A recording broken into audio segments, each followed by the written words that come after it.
I invite the member for Kelowna Lake Country to lead the House in prayer or reflection. Mr. Speaker, previously in this House I recited the Jewish prayer in honor of my late father, and today I would like to recite the Christian prayer in honor of my late mother, made for an interesting marriage. Heavenly Father, as the events of the day unfold, we seek your guidance and your peace. We know that you are with us, and we ask that you guide us in our deliberations today.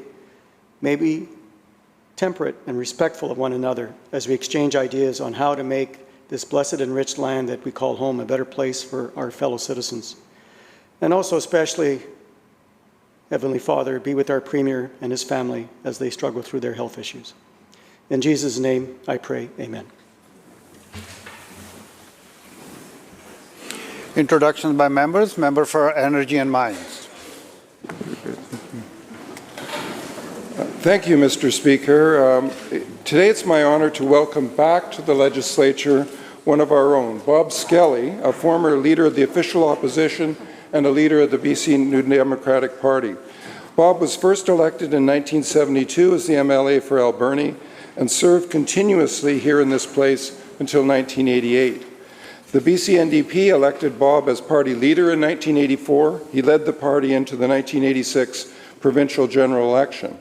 After leaving provincial politics, he was elected to the Parliament of Canada in 1988 for the riding of Comox-Alberni and served until the general election of 1993, where he was defeated in a bid for re-election. He is joined here in the gallery today by his wife, Alex Skelly, his son, Rob Skelly, his daughter, Susan Ramsey, and her husband, Michael Ramsey, their children, and therefore Bob's grandchildren, Sarah Grace Ramsey, and Heather Ramsey are also here. His eldest granddaughter, Rebecca Ramsey, is not able to be here today. This quotation from Thomas Paine, "The world is my country, all mankind are my brethren, and to do good is my religion," has guided Bob, he tells me, throughout his life. Please join me in welcoming Bob Skelly and his family here to the Legislature and thank him for his public service to the people of British Columbia and of Canada.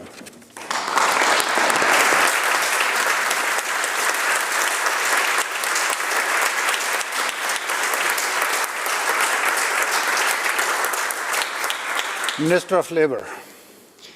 Thank you, Honourable Speaker. Not too often I stand in this House and introduce my family, because after the elections, they tell me, you're elected, go do your work, and we're off to our own. But today is my lucky day. My oldest granddaughter, Rihanna, she's here, and with her cousin, Reina, they're part of the program called Take Our Kids to Work. And they think Papa still is the hardest working member of the family, so they decided to follow me. But Mr. Speaker, let me tell you a bit about these two young women. 2018, Rihanna and Reina, along with 8 cousins of theirs, they started what is called Cousins Who Care, an initiative where they sought out help for families in need. Surrey Women's Centre, which increased the safety and support for women, girls who are survivors of violence, we all know, who are reaching out to family, friends, community for donations. They have been able to provide Christmas gifts for moms and their children since 2018, approximately 40 families per year. Purchase and donate backpacks, lunch kits, and school supplies for children in need in their own communities. Couldn't be a proud papa at the type of work they're doing. I'm trying to convince her, and both of them actually, to occupy one of these seats, but after their school is finished. Their entire education is finished. I haven't been successful so far, but after the question period, after they see what we do here, they may change their mind. I'm hopeful. So please help me give them a warm welcome and make their trip very, very enjoyable.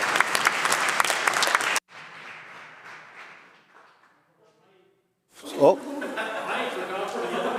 My son, who's here with them, Cal, he's here. He brought them here. This is the guy who's a key member of my campaign team. How could I forget? So please welcome him as well.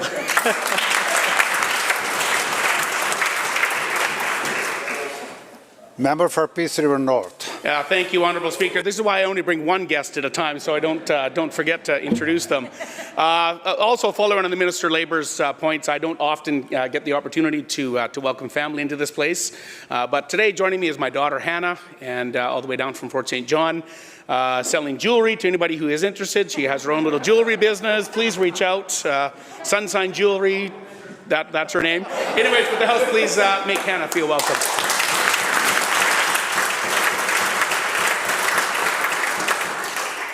Minister of Forests. Thank you, Mr. Speaker, and it gives me a great deal of pleasure to make an introduction. I don't get to do that often, but I'd like to introduce His Worship, Mayor Bob Simpson of Quesnel, who's joining us here in the gallery. And not only is Bob a former colleague of many of us in the gallery here, in the chamber here today, he's a friend who I really appreciate his insight into forestry, and I want to give him some kudos, because him and his council have done an amazing work at collaborating with Indigenous nations and forestry companies up in Quesnel, and they continue to do really good work in that area, and I'm really glad that he's here today to talk about forestry with us. Thank you. Minister of Agriculture. Thank you, Mr. Speaker. Well, it is a big day for agriculture today.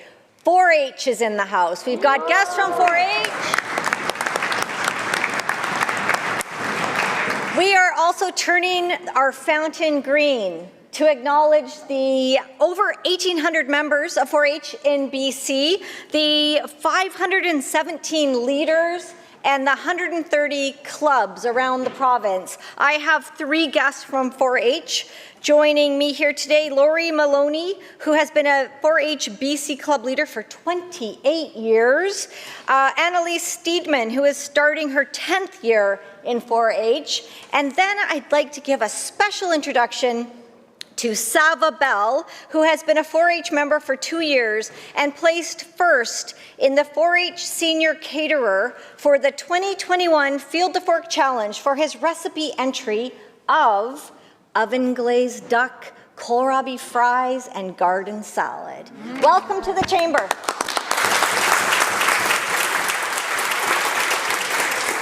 Government House Leader.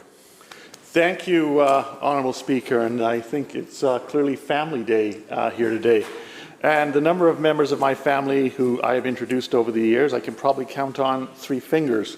But today is a real special day for 2 reasons. It's my first opportunity to introduce my brother Peter's daughter, my niece Cameron, and it's special too for another reason, because a short while ago, Cameron's boyfriend took her to meet his parents. And they're sitting at the dinner table, and he's introduced my niece to them. And his father says, "Cameron Farnworth, are you related by any chance to the Solicitor General?" And she goes, "Yes, he's my uncle." And he's like, "No way." Because it turns out her father, her boyfriend's father, was none other than the MLA for Maple Ridge Pitt Meadows. Maple Ridge Mission. So would the House please give my niece Cameron a very warm welcome.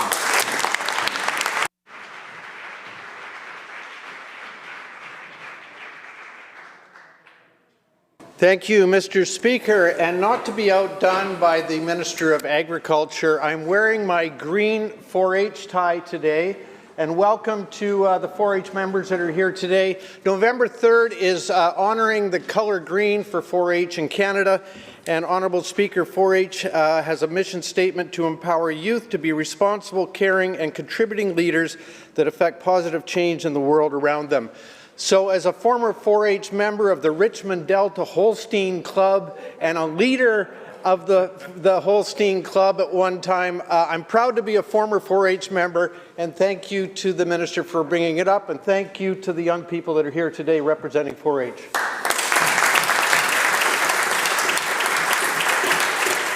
Minister of Jobs and Economic Recovery. Thank you, Honourable Speaker. I have two sets of introductions.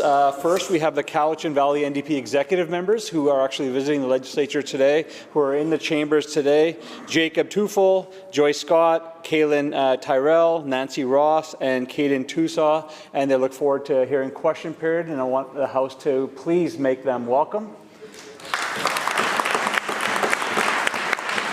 And also in the chambers today, Honourable Speaker, we have some members of the Sikh Nation Blood Campaign that are here today. We have Jastage Kaur, Sukhdeep Singh, Hardeep Kaur, Gurpreet Singh, and Banveer Kaur.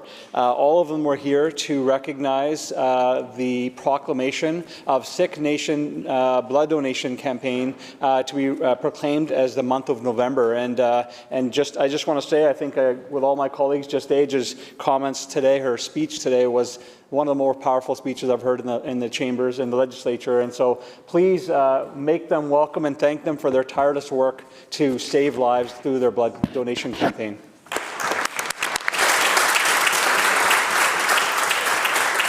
Minister of Mental Health and Addictions.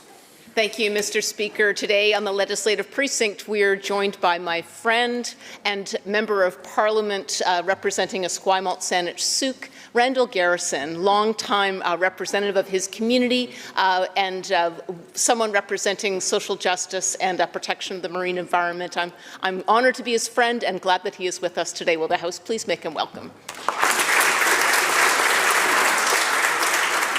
Minister of Transportation. Gosh, you won. Thank you, Honourable Speaker, and I would like to introduce two guests who hopefully are still within the chamber at this late moment, but two very special guests from Emergency Management BC who are here to watch question period today, I think for their first time. One of them is Jordan Turner, Communications Director with EMBC, who was integral to the operations of the Provincial Emergency Coordination Centre during the response to COVID and of course the wildfire season that we've just survived. The other is Amy Harper, who is a Senior Public Affairs Officer who is relatively new to EMBC but immediately was thrown into the mix to manage the wildfire season and provide information to citizens during that very challenging season. And I'm very proud that both Jordan and Amy reside in the constituency of Victoria Swan Lake, and I'd like to ask all members of the House to join me in please welcoming them here today and thanking them for their excellent work, whether it's managing pandemics, fighting wildfires, floods, you name it, whatever seems to be coming at increasing regularity to the good staff at EMBC and these two individuals in particular. Thank you. Minister of State for Childcare. Thank you, Honourable Speaker. I just lost a bet to my colleague beside me from Transportation and Infrastructure. I thought with the Burnaby and family privilege, I would get an introduction a bit earlier. But today, I'm really happy. He's impartial. Of course, the Speaker is always impartial. But today, I am really happy to welcome some guests from Simon Fraser University as a proud alumni myself, and also the local MLA for their main campus in Burnaby, on Burnaby Mountain. I'm happy to welcome the VP for External Relations, Joanne Curry, and also Justin Carmichael from Government Relations, who have been, Joanne and Justin has been huge help in terms of helping our local stakeholders and local elected officials and communities to build a lot of connections with the SFU community and also the university community on Burnaby Mountain. And I'm also really happy to welcome two student leaders, activists who I've had the honor to work with during the past year and a half. That is the President for Simon Fraser Student Society, Gabe Leosis, and also the VP for External and Community Affairs, Matthew Provost, to welcome in the gallery today. I am constantly impressed with their ability to engage with students, a community, and their activism, passion, advocacy on so many important issues on education, social justice, environment, and I'm just so glad to see them here today. And please ask the House to welcome them into this building. Thank you. Member for Kelowna Mission. Thank you so much, Mr. Speaker. And it was great. You know, you got to stand up so many times this morning that it actually felt like exercise. So it's phenomenal. Thank you so much.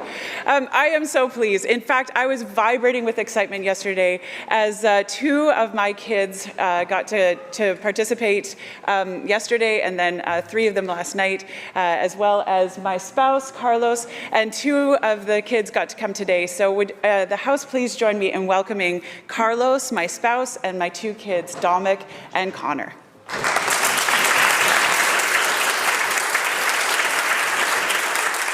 Minister of Energy and Mines, again. Thank you, Mr. Speaker. I too would like to welcome Randall Garrison to the Legislature. He's the Member of Parliament for Esquimalt-Saanich-Sooke. First elected in 2011, he was re-elected in 2015, 2019, and once again recently just this year. He was Bob Skelly's Chief of Staff in 1984, and he's here to join in the recognition of Bob today. I also want to introduce, while I'm up, so I don't have to stand up again, 2 more people who are friends of Bob Skelly. Hugh Legg. Hugh worked closely with Bob in the Legislature and is a close friend. Jerry Scott was the Provincial Secretary and Executive Director and Campaign Manager in the 1986 provincial election campaign. Would you please welcome those 3 guests to the Legislature here today? Thank you. Leader of the third party. Oh, thank you, Honourable Speaker. I have some royalty to introduce today. The Lady of the Lake program in Lake Cowichan is a community ambassador and community service program. To win and become one of the princesses, the young women have to give speeches, get sponsors, answer questions, and write essays. And today we have the second princess, and her name is Macy Anderson. She's lived in Lake Cowichan her whole life. She's a grade 12 student, loves writing, and is looking at journalism as a career path. The second princess is Megan Rowbottom. Her dad grew up in Lake Cowichan, her mom up island. She always dreamed of being a Lady of the Lake. Her grandmother was a longtime president of the Legion, and she looks to her future in fine arts and visual arts and illustration. Mariah CG is the Lady of the Lake this year. She has lived in Lake Cowichan her whole life. She's very athletic, figure skating and hockey, and she looks forward to studying science and then becoming a brain surgeon. Accompanying the 3 princesses is former Lady of the Lake, Crystal Bell. She was the Lady of the Lake in 2015 and 2016, also grew up in Lake Cowichan, is now studying at Nanaimo, at VIU at Nanaimo in the interior design program. It's been a real pleasure. Thank you, Mr. Speaker, for hosting them at lunch today. Would the House please make the Lake Cowichan royalty feel very welcome today?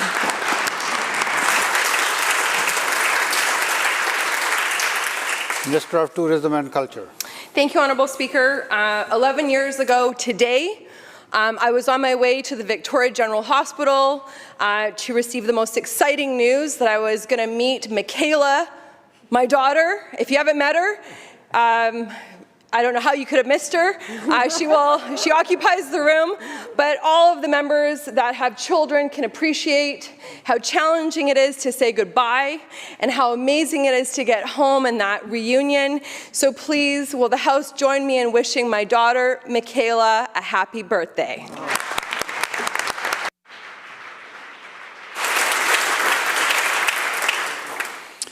Any more further introductions? We enjoyed it.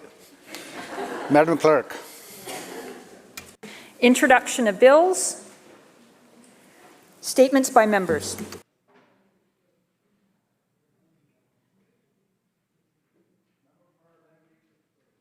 Langley East. Thank you, Honourable Speaker. As the Minister mentioned, the BC Legislature fountain will be lit up green today in celebration of Show Your 4-H Colours Day. Honourable Speaker, it truly is an honour to rise today to speak about this important program. As a 4-H leader for over 10 years and a 4-H parent of 2 children who started at Clover Buds when they were just 6, it truly is a privilege to stand in the Legislature today to speak about this very important and wonderful association. Show Your 4-H Colors Day is an annual celebration of 4-H which takes place across Canada. Every November, 4-H members, leaders, alumni, and supporters don their 4-H green to spread awareness of this fantastic youth program, as well as the important contribution 4-Hers make to Canada and the globe. 4-H is not just about agriculture, though. With proud and deep agricultural roots, 4-H projects range from gardening, dog and crafts, to cattle, swine, and poultry. 4-H, having started in Canada over 100 years ago, remains one of the most highly respected youth organizations in Canada.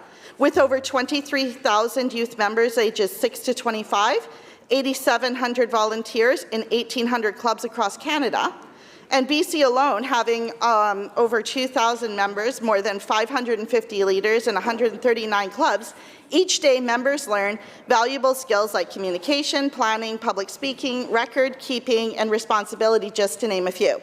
So as youth around the world pledge their head to clearer thinking, their heart to greater loyalty, and their hands to larger service, and their health to better living for their club, their community, and their country, and their world, a pledge which represents pride in their heritage and the importance of their legacy, I, Honourable Speaker, can say that the 4-H youth are sure a service to the world and contribute positively in all that they undertake.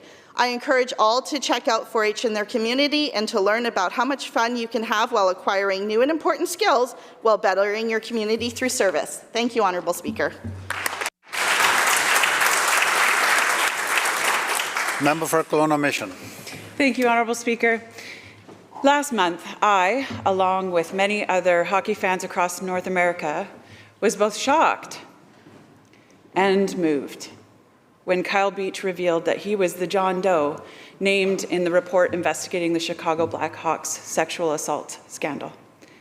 Having grown up in Kelowna, Kyle was drafted to the NHL in 2008, but his future changed in 2010 when he was sexually assaulted by a coach. Not only was Kyle assaulted and threatened physically, but the coach also threatened his career to keep him silent. In an interview with TSN, Kyle remarked on the days following the abuse, saying, and I quote, "To be honest, I was scared mostly. I was fearful. I had my career threatened. I felt alone and dark," end quote. Kyle reported the incident, but nothing happened. All the while, his abuser remained free, given the option to resign without having to face real accountability.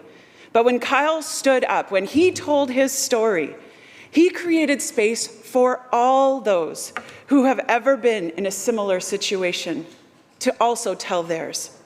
Kyle demonstrated his immense courage, opening himself up to public scrutiny about such a traumatic experience, all with the goal of bringing true accountability after so many years. His story is powerful, and simply by sharing it, he has helped to break down the stigma and shame for others who have been subjected to abuse. His bravery has caught the attention of those in Kelowna, this province, this country, and the world.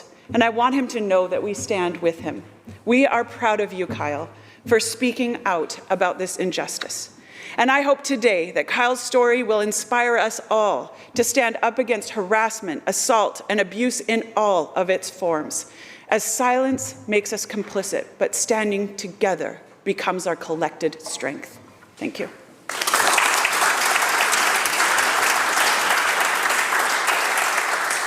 Member for Vernon-Monashee. Thank you, Honourable Speaker. I would first like to open up with the traditional Sikh greeting, Vaheguru Ji Ka Khalsa, Vaheguru Ji Ki Fateh.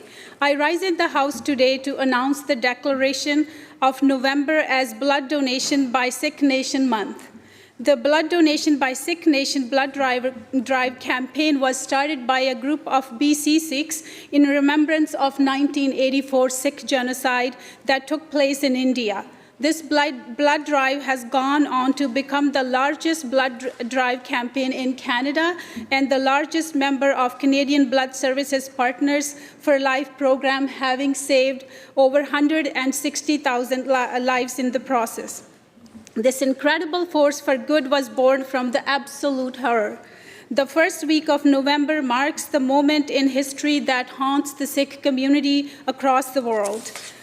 I am very proud of the efforts which started in 1999 by members of BC Sikh community to respond to such injustice. They channeled the pain of this utter calamity into positive force for good and true to the Sikh value of Sarbat da Pala, or wellness for world, and have grown this campaign from clinics in Lower Mainland to the rest of Canada and many more countries across the world.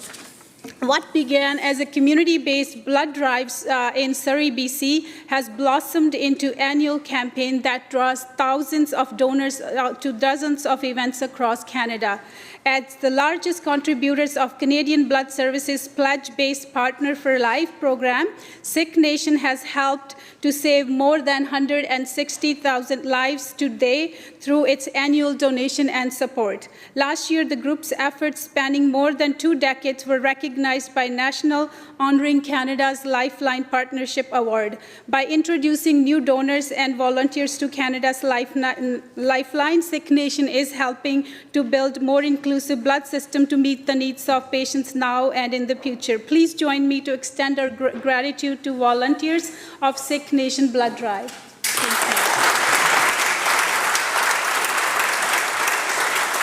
Member for Fraser-Nicola. Thank you, Mr. Speaker. As I speak today, seniors in the village of Clinton, I know the minister across the way will be thrilled, are moving into their brand new apartments in a just completed supportive housing project. Starting with Rich Coleman, there are a number of people in this chamber who could rightly stand up and take a bow on both sides of the House and say they contributed to this exciting day.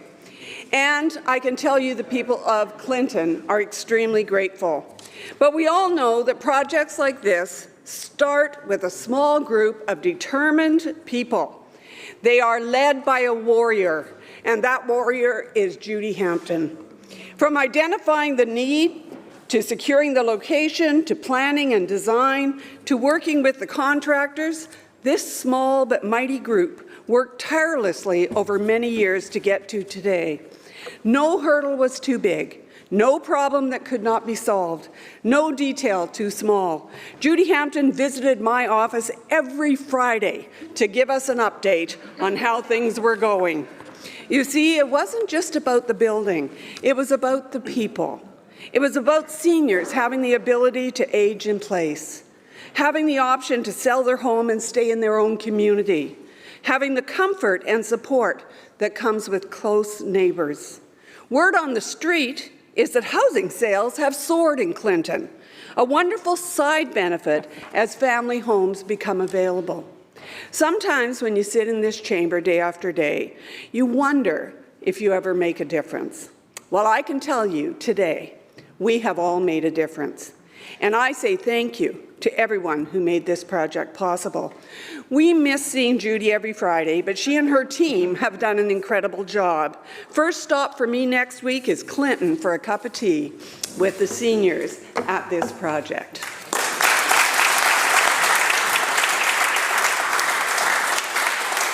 Member for Courtenay-Comox. Honourable Speaker, the Poppy campaign has been the responsibility of the Royal Canadian Legion for 100 years. It's a long time since those early days in the aftermath of World War I, the war to end all wars, but the fallout of conflict continues to this day, and the multi-pronged mission of the Legion continues to be relevant. There are legions in 1,400 communities across Canada. Branch 17 in Courtenay, Branch 160 in Comox, and Cumberland's Branch 28 continue to be gathering places. Their trained command service officers like Bill Webb and Courtenay provide assistance to veterans, young and old alike, from programs like Operation Leave the Streets Behind, helping vets find homes, to filling out forms and helping with appeals. The Legions fundraise for community organizations, and of course, they conduct Remembrance Day ceremonies, finding ways to remember even through the constraints of COVID. During Legion Week last month, I had the privilege to meet Courtenay Legion President Gary Flath and Comox Legion President Lynn Eadie and past President Jerry Maillet. Their efforts are Legion to serve their community and invite everyone to join. The Poppy Fund itself has resulted in generous contributions to the Comox Valley Hospital Foundation, provided service dogs, furniture for Glacier View Lodge, bursaries. Our Legions also distribute gaming funds to local charities and sports teams.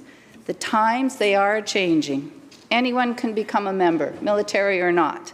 And the public is welcome to Comox Legion's newly refreshed lounge with a professional chef in their new commercial kitchen. Our Legions are a place to come home to have fun while helping others, a place to get help, and especially on Remembrance Day, a place to reflect on the sacrifice of others and the striving for everlasting peace. Thank you, Mr. Speaker.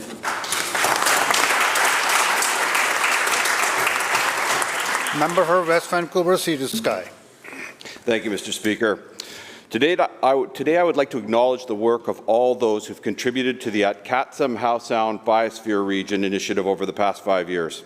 Most notably, Ruth Simons, who has coordinated the project from its genesis. Earlier this fall, those efforts were rewarded as the United Nations Educational, Scientific and Cultural Organization announced that Howe Sound will become British Columbia's 3rd biosphere region. This means that UNESCO has deemed the region a zone of global ecological significance. Howe Sound will join more than 700 UNESCO biosphere regions around the world that all make an ongoing commitment to strive for sustainability. Howe Sound, or Atkatsam in the Squamish language, covers an area of 2,187 square kilometres from Cypress Provincial Park along the Howe Sound crest, touching on Pinecone Burke Mountain, the western edge of Garibaldi Park, over to the height of the land of the Tantalus Provincial Park, down the west side of Howe Sound to Tetrahedron Provincial Park and onto Gibsons, and encompasses all of Howe Sound. The area is renowned for its rich Indigenous culture, biodiversity, and very distinctive fjord geography. Jurisdictions around the globe are faced with profound impacts of habitat loss and climate change. It's hoped that Atkatsam Biosphere Region will be a showcase for how regional coordination can manage for sustainable ecological and human values.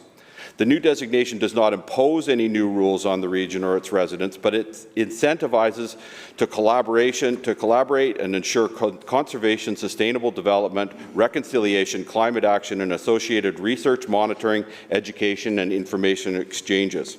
It will encourage stakeholders to work together to support the quality of life through implementation of the United Nations Sustainable Development Goals, which are designed to inspire a positive future for both people and nature.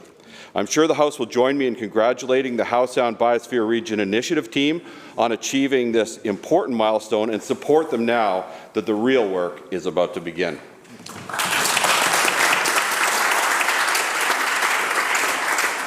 Madam Clerk. Oral questions by members. Leader of the Official Opposition. Thank you, Mr. Speaker. Yesterday, the Minister of Children and Family Development said she wouldn't be listening to the opposition, and that's her prerogative. But what she does have a responsibility to do is to hear the concerns of thousands of anxious and upset parents from across British Columbia. Parents like Jennifer, families like Jennifer. Jennifer's from Surrey, and she says, and I quote, "My 14-year-old sister, Jenny Bell, is diagnosed with autism spectrum disorder. I have spent years finding the right people to support my sister, and to know that all this is being taken away is insulting. No loving big sister can let her little sister say goodbye to all the wonderful people on her service team, knowing that the amount of regression that our family will see in Jenny Bell will be heartbreaking and downright unethical." End quote. That is Jennifer's story. That is Jenny Bell's story. It's not the words of the opposition. Those are not my words.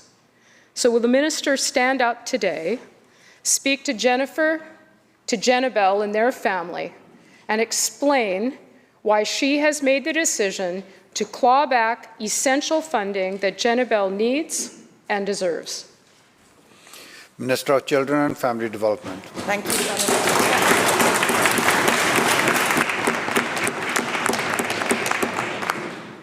This is not a clawback, Honourable Speaker, and I can assure families like the family that has been mentioned this morning, that services will be available to all children and youth who need them across the province, in their communities, and services will be available based on need. They won't be locked behind a diagnosis. And we have 3 years to support families in transitioning, and we will do everything we can to make sure that that is a success.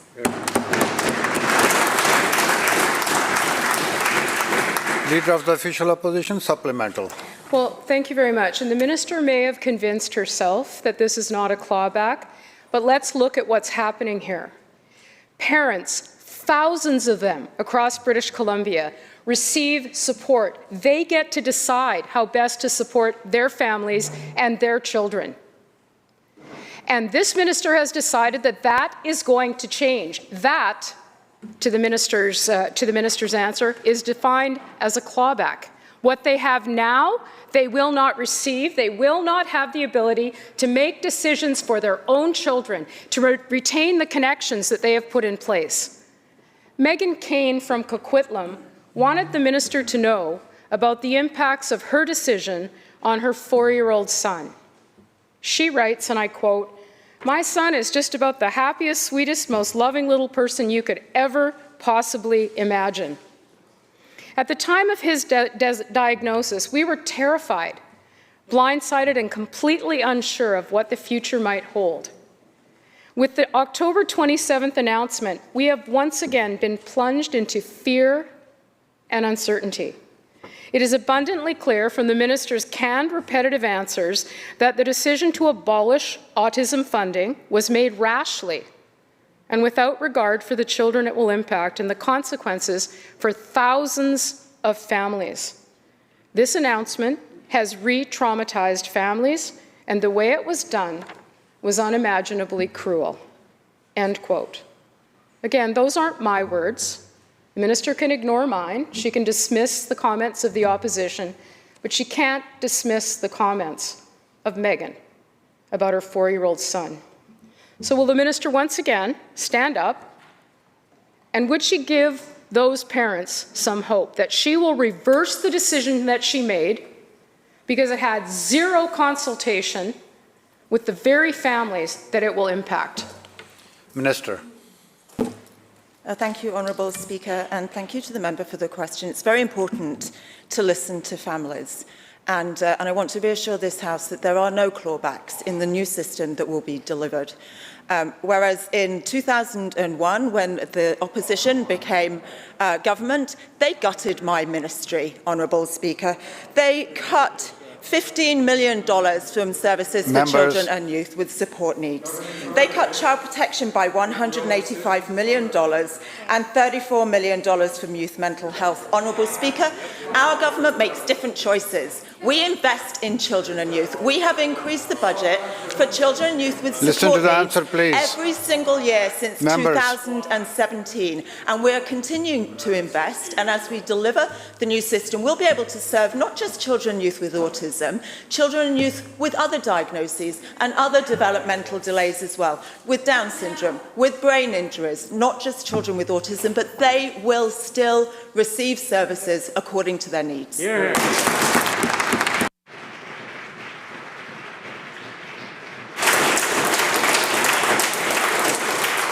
Leader of the third party, second supplemental. Thanks, Mr. Speaker. I'm not sure the minister has any idea of how the words that she says in this House every day, the impact they have on those families. And to be perfectly clear, the model that thousands of parents are standing up to defend, I would remind the minister, that was a model created by the former government in significant consultation over a period of years in order to deliver it.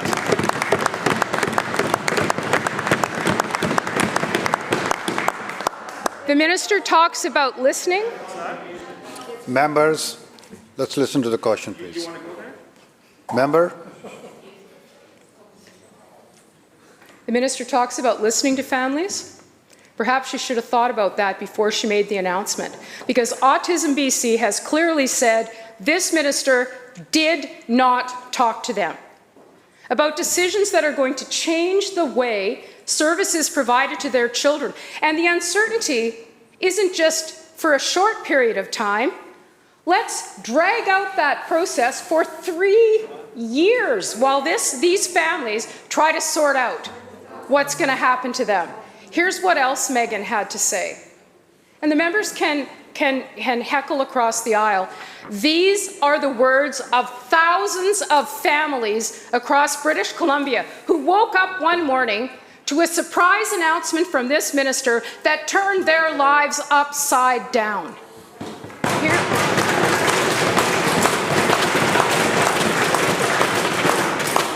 Here's what Megan had to say, and I quote, "The choice that you have made to target the province's most vulnerable children also extends to the thousands of female service providers who run their own businesses. The blatant lack of community consultation and critical thought that went into this decision would be laughable if it wasn't so utterly devastating. Going after disabled kids, mothers, and female business owners is appalling." End quote. The members opposite can groan all they want. Those are Megan's words and the words of thousands of British Columbians. They may want to dismiss them, but members of the opposition will not do that. Order.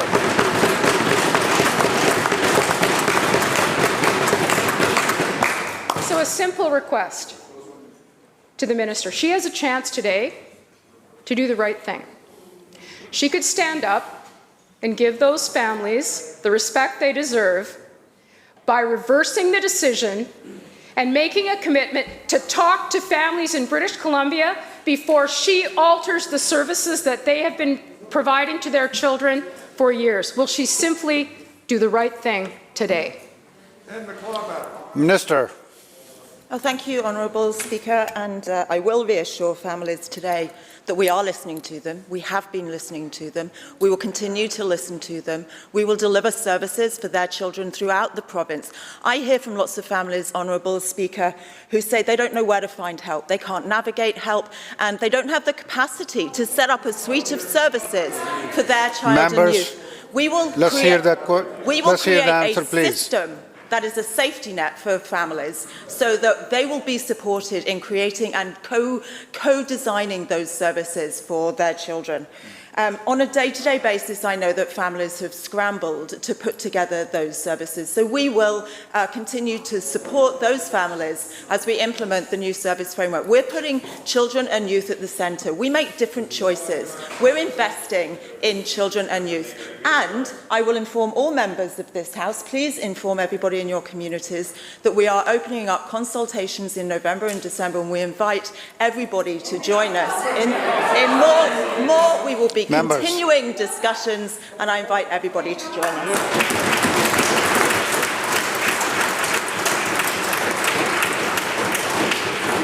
Member for West Vancouver, Capilano. Thank you, Mr. Speaker. I'm sure every member of this House and every member on the other side of this House has heard these same stories from these same parents. So saying that we're saying something that you're not already hearing is surprising. Stella is one of many autism service providers who have contacted me and are worried about how therapies will be handled. She writes, quote, "I was blindsided by this announcement and am very concerned with the proposed changes. Under the hub system, parents no longer get to choose their own therapists, and there's no guarantee that each child will receive an adequate amount of funding on therapy. I'm horrified these changes have been made without consulting families or service providers first," end quote. Will the minister please reverse her decision to remove the ability of parents to decide on care? Minister of Children and Family Development. Thank you, Honourable Speaker. Thank you to the member for the question. In the new system, what families will be able to do is, as soon as they identify there's a developmental delay or they have a concern about their child, they'll be able to walk into a centre, get connected straight away with a key worker, and then work with the team, their multidisciplinary team. There'll be physiotherapists, occupational therapists, speech therapists, mental health clinicians. So they will be co-designing the plan of services for their children and youth that will be continually under review. Honourable Speaker, I can tell you, as someone who has worked in the field for 30 years, that we know that we serve children and youth better with multidisciplinary teams, with no barrier to access to services, and putting children children and youth at the centre so that we make sure that we help them thrive and flourish and we set them on a successful pathway.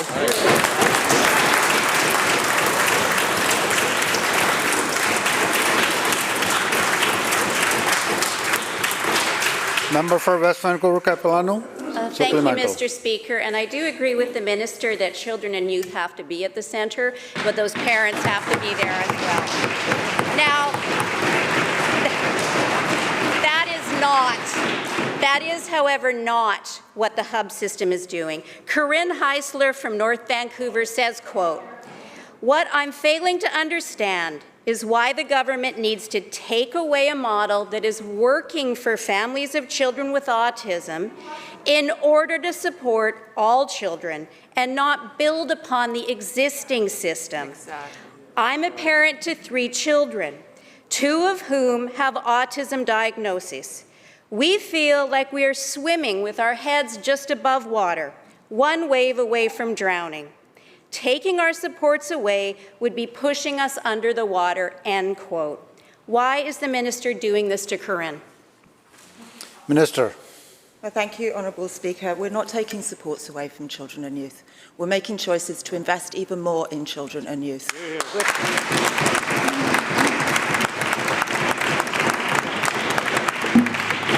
We're building a system. We're actually creating a safety net for children and youth, and we're reducing barriers. We're not locking services behind 2 years of waiting for a diagnosis. We're delivering those services there and then. Many families with children and youth with autism tell us they can't find services, and the pandemic has really highlighted for us how fragile those services are, that families weren't able to receive them during COVID.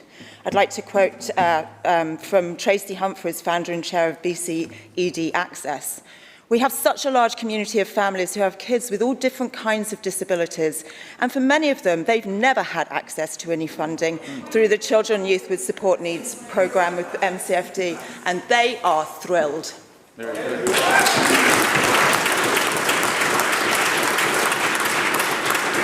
Member for Fraser-Nicola. Meng Dong is a mother attempting to provide for her son with special needs while living with a life-threatening illness. She may die before the rollout of the new hub system and wants to know that her son is protected when she is gone. She says, and I quote, "This new system throws us into an unknown world again. To make things even worse, I might not be able to help him through this transition. This change makes my efforts turn to nothing. I'm so worried," end quote. Why is the minister clawing back the funding that Meng depends on to provide services for her son? Minister of Children and Family Development. Thank you, Honourable Speaker, and thank you to the member for the question. This is not a clawback. As I said earlier on, it was that side of the House that gutted my ministry 20 years ago. Our side of the House has made choices investing in children and youth. The budget for children and youth with support needs has gone up every single year since 2017. We just announced $10 million in the at-home programme for essential equipment like wheelchairs and lifts, which that programme had not seen an increase in 20 years, Honourable Speaker.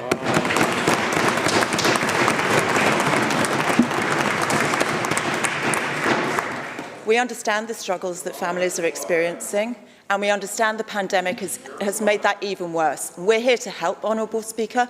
We will help all families make the transition successfully.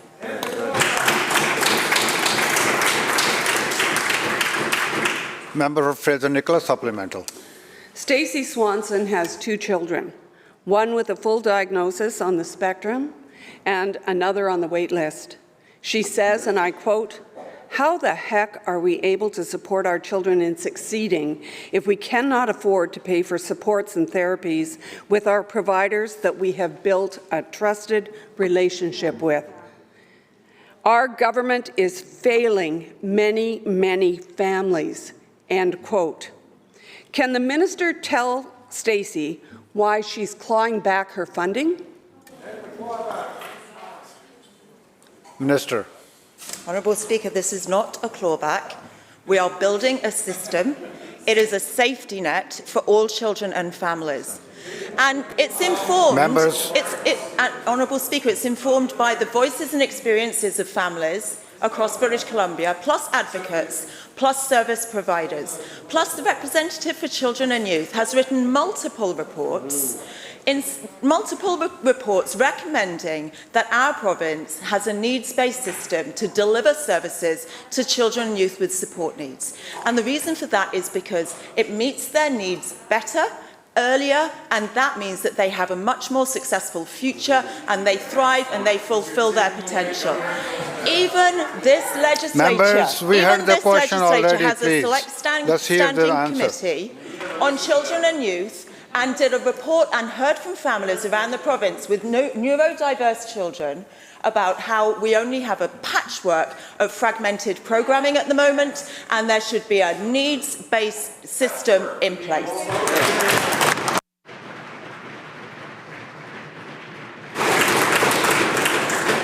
Member for Caribou North. Thank you, Mr. Speaker. Deidre has 2 children diagnosed with autism, and she says, and I quote, "The government cannot take away my children's funding to give support to others. They need to create supports for those without a diagnosis, but they can't take away my children's support," end quote. Will the minister tell Deidre why she is clawing back her children's funding? Minister.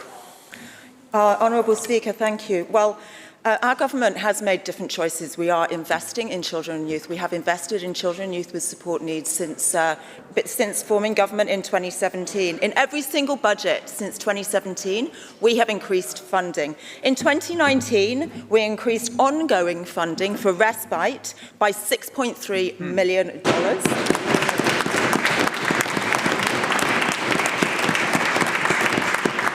Budget 2021 included a $13 million increase, which included, Honourable Speaker, $2 million for deaf and hard of hearing children's programmes, which is the first time in 10 years that that programme has received any increase in funding. We're also investing $10 million in the at-home programme for the medical benefits, which is including wheelchairs, special devices that help children get by on a day-to-day basis. Order. And as we begin our implementation of the framework, we will make sure that we invest in delivering those services and creating a successful system.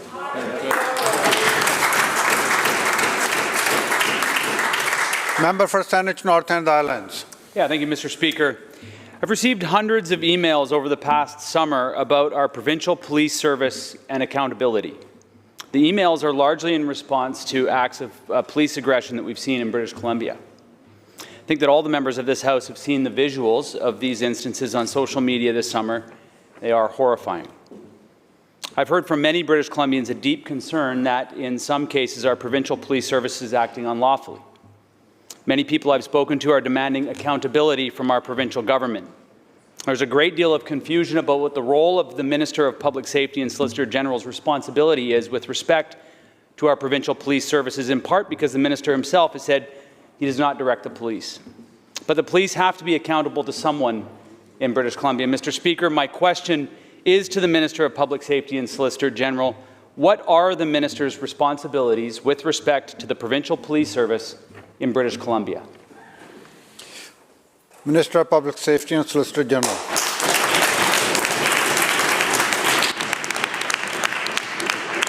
Thank you, Honourable Speaker, and I appreciate the question from the member. And as the member will know, the Solicitor General is responsible, for example, for overseeing the Police Act in this province.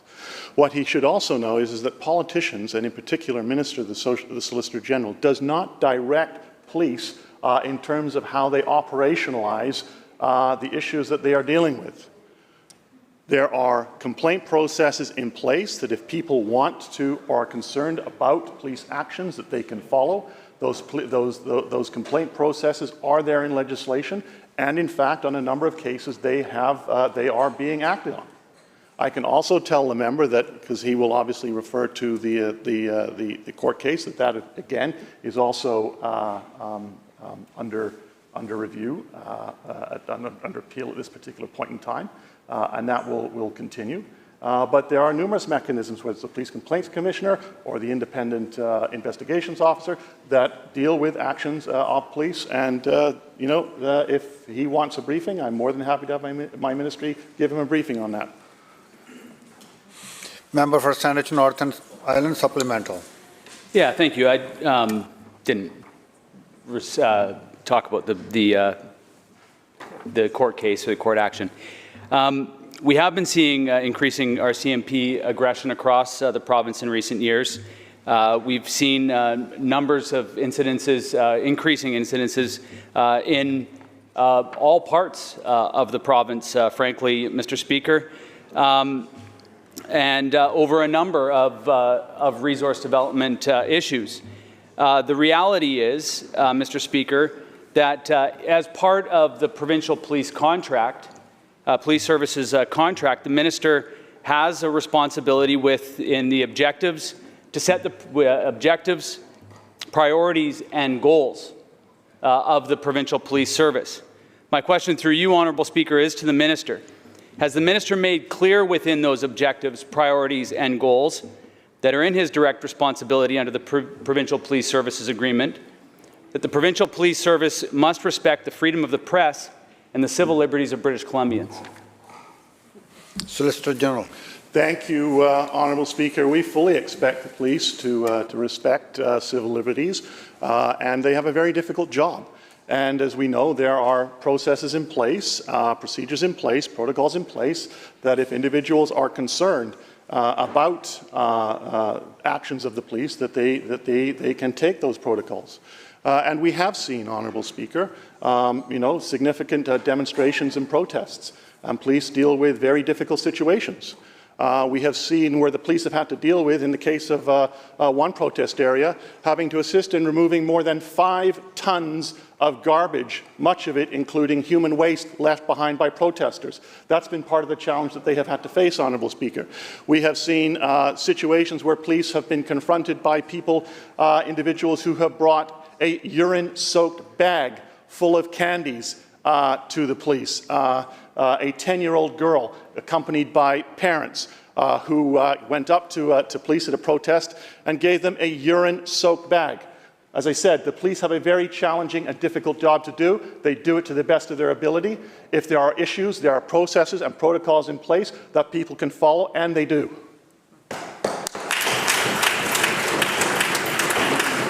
Member for Surrey South. Thank you, Mr. Speaker. Well, the minister can try to deflect, but the language she's using, transitioning, that means moving to a different state. That means not doing the same thing we've done before. That means clawing back choice from parents.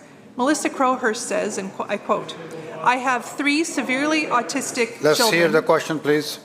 Let me start again there, Mr. Speaker. Melissa Crowhurst says, and I quote, "I have 3 severely autistic children and an excellent team of therapists and service providers. Moving to a situation where we have no control over who provides services will set us back. Listen to the people who are living this life. We are the experts," end quote. The minister is ignoring the voices of those who have direct experience with autism.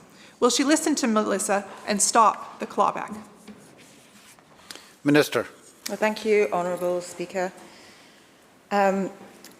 I want to take this opportunity to reassure families across British Columbia that we're building a system that is much more responsive to the needs of children and youth with support needs.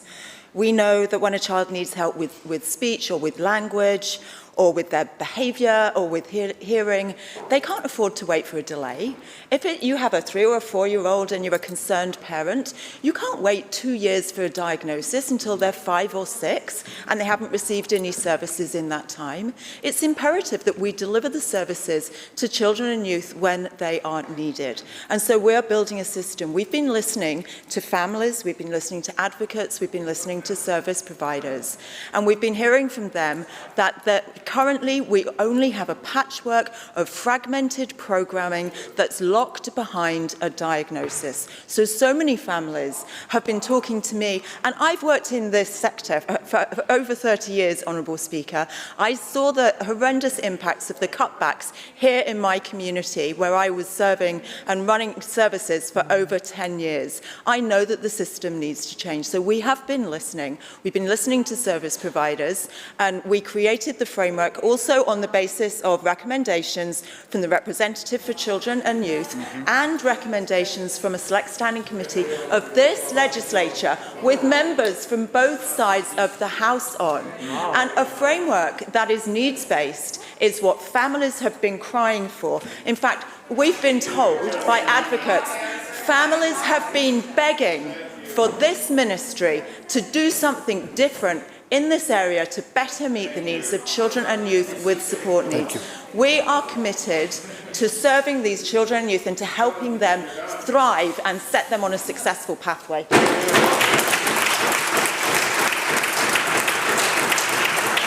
Member for Surrey South. Well, thank you, Mr. Speaker. And nobody is arguing that there are families who need services who don't have them today. But you don't serve them better by taking away the supports that currently exist for the families that do. It sounds to me from that answer, Mr. Speaker, like the minister thinks she knows better than families. Carissa Crawley is a parent with a disability and a mother of a son with autism. She says, and I quote, "My family has spent years finding the right service providers for my son, and it will be catastrophic to our family to disrupt the people and therapies we have put in place. My son, who is already struggling, will have the rug pulled out from under him." End quote. Why is the minister, through you, Mr. Speaker, pulling the rug out from families like Carissa's? Minister of Children and Family Development.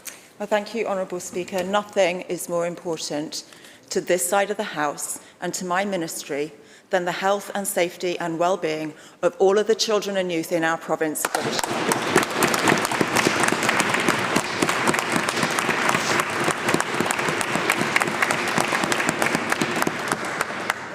Over the past few years, we have seen, and there has been a spotlight shone on the problems with individualised funding, Honourable Speaker. I've heard from so many families that they can't even get individualised funding until they wait a couple of years for a diagnosis. When they receive the funding, then people who have 2 jobs, people who have an elderly family member to care for, people who have several children that they need to be taking care of, don't have the capacity or the time to be building a team and case managing services. And they don't need to, Honourable Speaker, because we can build a system and build a safety net for those families as well. So even if you receive a diagnosis, even if you're able to get services, families scramble to make sure that that service system is in place. And most parents tell me that they really struggle with doing that. Then, Honourable Speaker, the pandemic hit. What that showed to us was, with the individualised funding, there was no accountability. So the services just went away, and families, even families who have a good system of supports and services for their children and youth, they had no services because of the pandemic. So we're going to build a system that will support all children and youth and create a safety net for children and youth that will meet their needs and that won't be locked behind a diagnosis. And so, thank you, Honourable Speaker.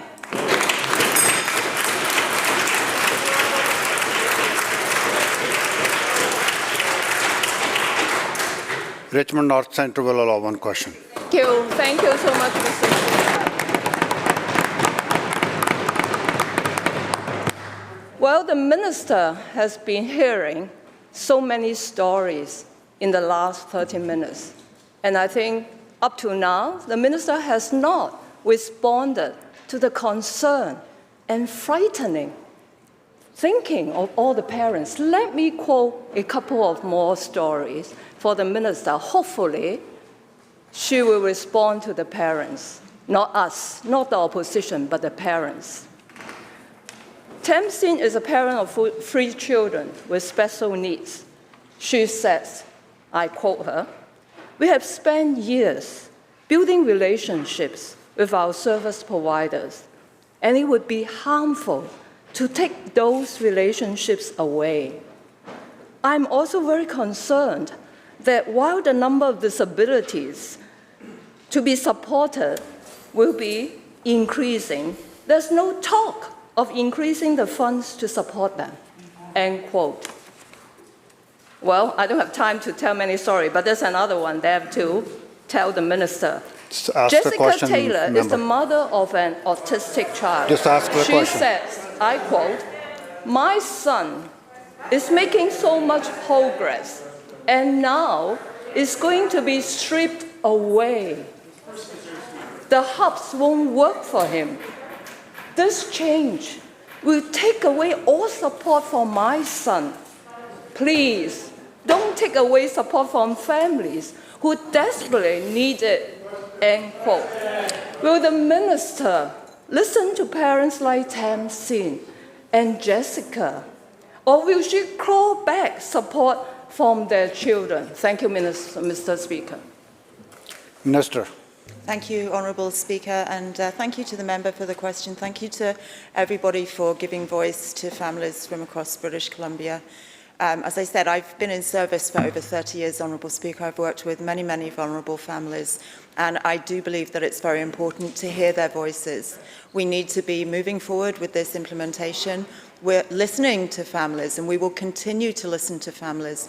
We have been listening to families about the services for their children and youth with support needs since 2019, and we will continue to do that. We listened to them during COVID when they asked us for emergency measures because of a global pandemic that impacted them being able to support their children and youth. We're continuing, for example, with flexibility around respite, because that was something that was asked for as an emergency measure. We're now making that permanent, Honourable Speaker.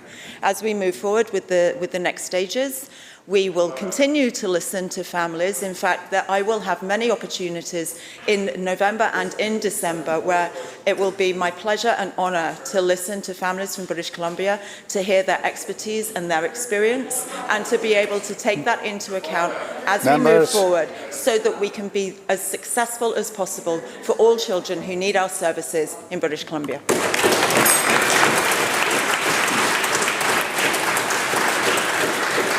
The bell ends the question period. Madam Clerk. Orders of the day. Government House Leader. Thank you, Honourable Speaker. I call continued committee stage debate on Bill 26, Municipal Statutes Amendment Act. Committee Chair.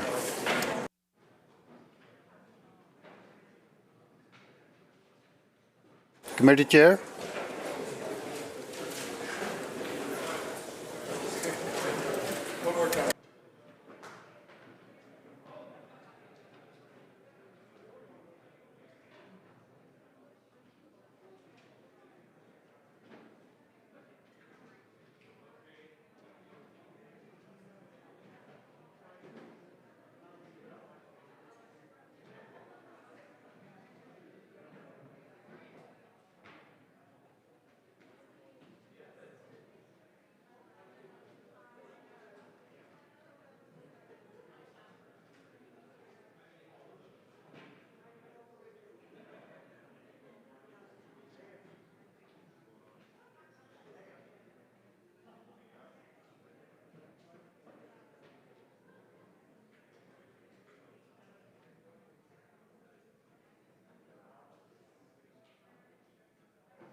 Committee will go into recess for 5 minutes.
Legislature staff is here.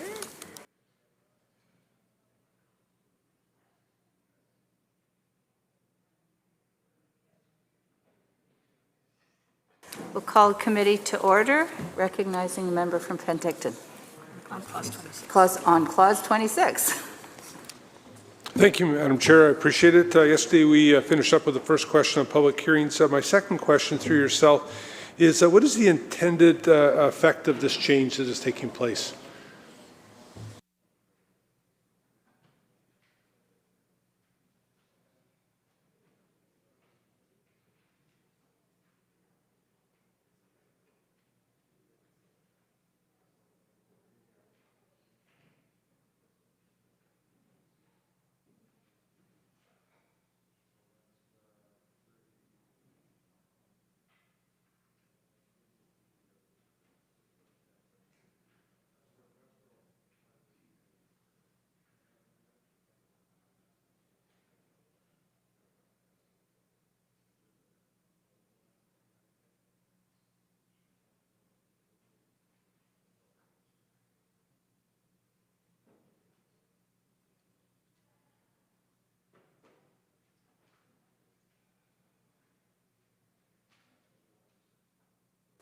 Minister. Thank you, Madam Chair. The ultimate outcome that we are intending here is to speed up the development approvals process for local governments, especially to get British Columbians into more homes more quickly.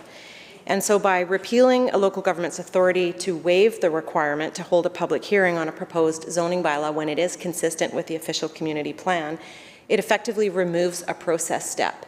In other words, a local government would need to opt in to a public hearing rather than have to opt out of having a public hearing. Thank you. Member. Thank you, Madam Chair. Is there any public consultations and or public hearings while official community plans are being updated specifically in this circumstance?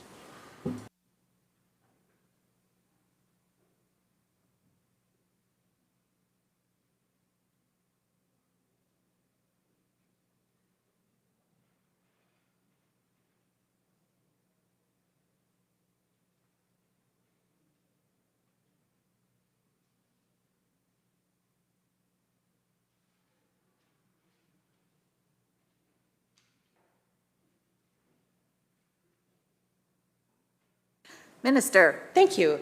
Yes, that is indeed the case. There is public consultation in the official community plan approval process. That is true for all local governments with the exception of the City of Vancouver, to which these amendments do not apply, at which case public consultation takes place in the zoning or rezoning stage. Thank you. Member. Chair, thank you. Would this section enable approval of individual projects if they are consistent with the OCP?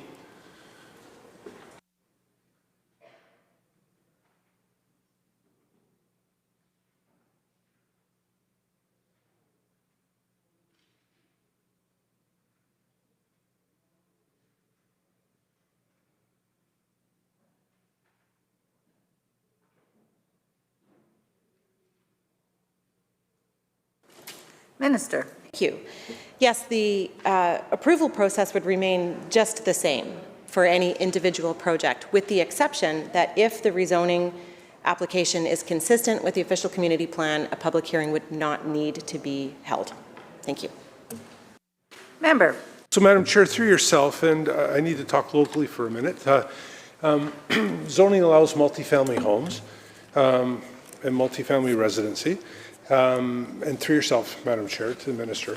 So a process has taken place where this was developed in the OCP, and the government, through BC Housing, and it's not a loaded question, it's just a question that I would like an answer for, and I know that the citizens of Penticton are going to be asking this when this new portion of the law comes in.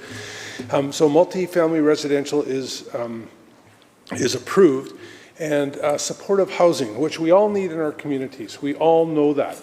But would that qualify for not having to have a public hearing? So you have multifamily homes, multifamily residential, multifamily supportive housing. Would that qualify under the auspices of the current government and specifically the ministry for not having a public hearing? Thank you.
Minister. Thank you, and through you to the member, thank you for the clarity and the question there. So in the particular case being described, if multi-family housing is consistent with the OCP, then yes, the local government could go through its approvals process without a public hearing. However, should they choose to do that, to not have a public hearing, they are required to provide public notice to the community prior to first reading, so that the community is aware of what is proposed to take place. And even if it is consistent with the OCP, they will need to do that. And I would note that there are several, in fact, many local governments that do undertake pre-approval consultation processes. So again, prior to a rezoning application coming to the council table or the regional district board table, that they will work with the applicant or the developer to have those consultation processes. And I would also note that local governments can still opt in to having a public hearing. What is key to these amendments is that the decision lies with the local government. They know their communities best. They will know what particular applications they may like to still hold a public hearing on because it is perhaps contentious or it is large in nature and they feel that it's most appropriate to have the public hearing. And then finally, I do want to note that in the development and approval of an OCP, of course, community consultation must take place and a public hearing is held on the official community plan itself. So the community can remain engaged and aware and still have the input into decision-making processes that are held by their local councils or boards. Thank you. Member. Madam Chair, thank you very much. And through yourself, who is responsible for determining if a bylaw is consistent within the OCP as described in paragraph 2A?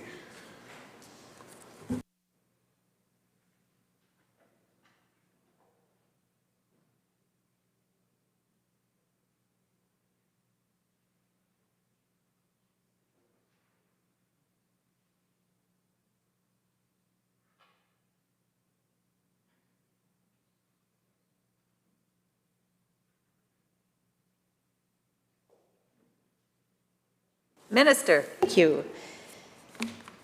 Publicly elected bodies are best placed to consider the many objectives and the policies that are set out in their official community plan and to decide whether a particular zoning bylaw is consistent with the OCP. And I would note that the amendment is similar to the existing authority to waive public hearings, which means local governments already have experience in determining whether an amendment is consistent with their OCP. So over the years, there are decisions that are made by local governments that have already been exposed to judicial review, and there have been a number of cases that consider or challenge bylaws on the basis that they're not consistent with the OCP. So case law indicates that municipal municipal councils and regional boards can determine consistency based on a reasonableness standard, and that means, in other words, that local governments have a fair amount of discretion in determining whether or not a zoning bylaw is consistent with their OCP. So a judicial remedy or a judicial review remedy would still be available after these amendments as proposed if passed, even if a bylaw is passed without a hearing on the basis that a hearing was actually required. Thank you. Member. Madam Chair, thank you, and thank you to the Minister. What would happen if there's a disagreement about the validity of this section while it's being applied? And I would, through yourself, Madam Chair, recourse is a better attack.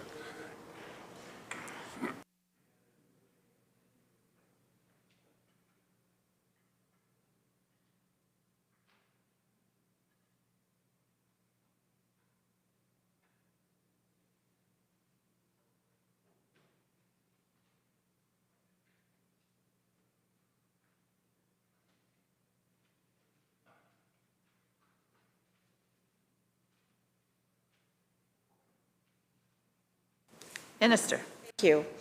A bylaw stands until it is challenged. And so in this case, a judicial review remedy will still be available even if these amendments are passed. Thank you.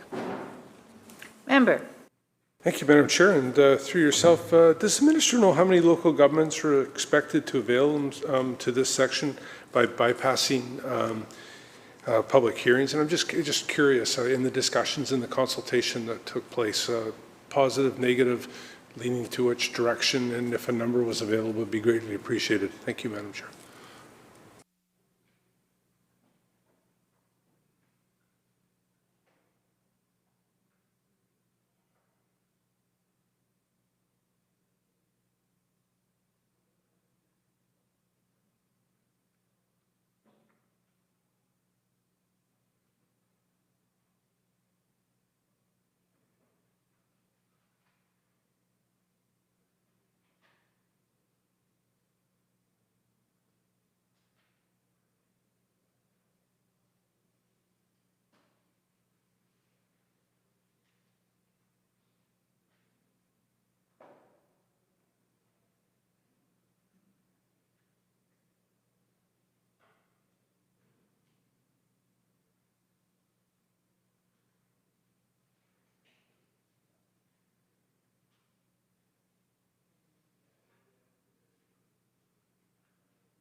Minister.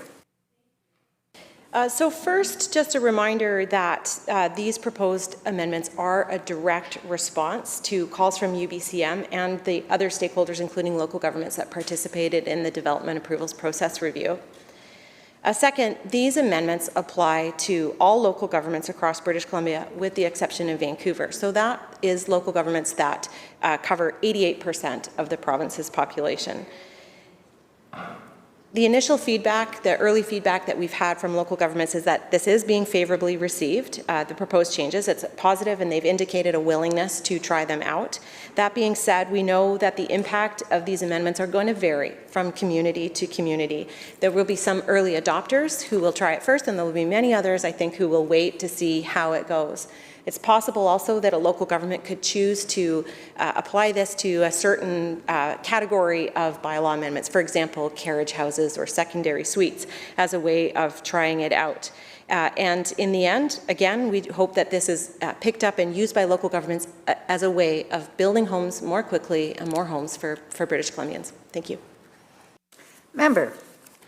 Thank you, Madam Chair, and thank the Minister for that answer and bringing up housing. So it fits right in. Does the Minister, through her ministry and or local government that she's talked to, have any projections on how this will impact housing supply?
Minister.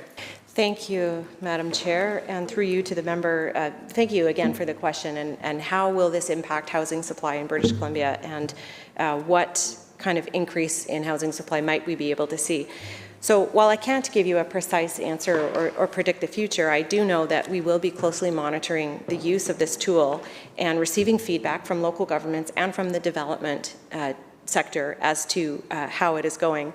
We know there are hundreds of public hearings that are taking place across British Columbia, and again, that local governments have asked for a tool to help speed up their approvals processes, and that even a small savings in time of not needing to advertise a public hearing, hold a public hearing, which in some instances can take a matter of not only hours, but in fact even days, equates to a savings in money, which will reduce the price or cost of housing and again speed up the delivery of housing. And I do want to note a comment that was provided to us by Jill Atke, the CEO of the BC Nonprofit Housing Association, where in speaking about the amendments that are proposed in this bill, not only on the public hearings but also on the development variance permit delegation of authority, she noted that the BC Nonprofit Housing Association encourages all municipalities to use their new powers and to consider seriously whether public hearings are necessary for affordable housing projects that are consistent with community plans, that these actions alone have the potential to save as much as 1 year in the development process. So again, with the intention here of speeding up and streamlining the development approvals processes, we hope to see a significant increase in housing and get British Columbians into those homes faster. Thank you. Member. Madam Chair, and through yourself, so the Vancouver Charter, does it have a parallel process, or are they looking at a process that would expedite the process of developing homes and in the specific area that the Charter encompasses in the Lower Mainland?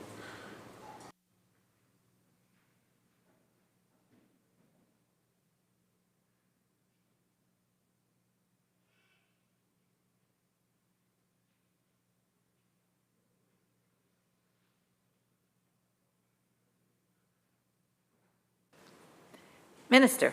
Thank you. The City of Vancouver is not included in these amendments, as the member notes, and so what changes are intended in the City of Vancouver? So first of all, I want to be clear that the province is partnering with all local governments, including the City of Vancouver, to get homes built faster for people in their communities. And this bill is an important step to give local governments more tools to streamline their development approvals processes.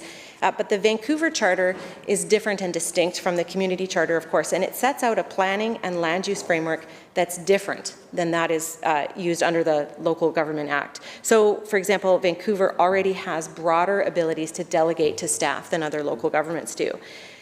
The Vancouver Charter doesn't require public hearings for official development plans, which is their equivalency of an official community plan in another local government. And so, as a result, this means that public hearings take place, they're required at the rezoning stage. So this might be the only opportunity in that case for the public to provide input into a proposed land use change.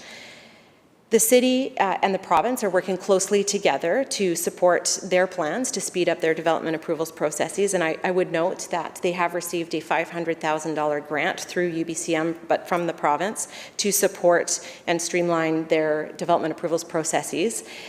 They are developing an interactive digital development application tool, and that's a project that is aimed to accelerate efforts to modernize their permitting and licensing services and increase the efficiency of the development approvals process, which would enable their staff to have more timely and accurate, predictable, and consistent experiences for everybody who participates in the planning approvals processes in Vancouver. So beyond just that, though, Madam Chair, the provincial staff, my staff at the Ministry of Municipal Affairs will continue to work in partnership with the City of Vancouver to examine other ways that we will be able to support them, and there'll be more to come. Thank you. Member. Through yourself, Madam Chair. Thank you. Really appreciate it. Madam Chair, finish with Section 26 and no further questions until Section 30. Shall Clause 26 pass? So ordered. Shall Clause 27 to, I'm sorry, what was the? Sorry, Madam Chair, till 29, I have a question on Section 30. Okay, so shall Clause 27 to 29 pass? Inclusive. So ordered. On Clause 30. Member. Thank you. Madam Chair, if a public hearing is not held, are there any other means that a local government may use to inform the public or to get input, i.e. feedback from the public?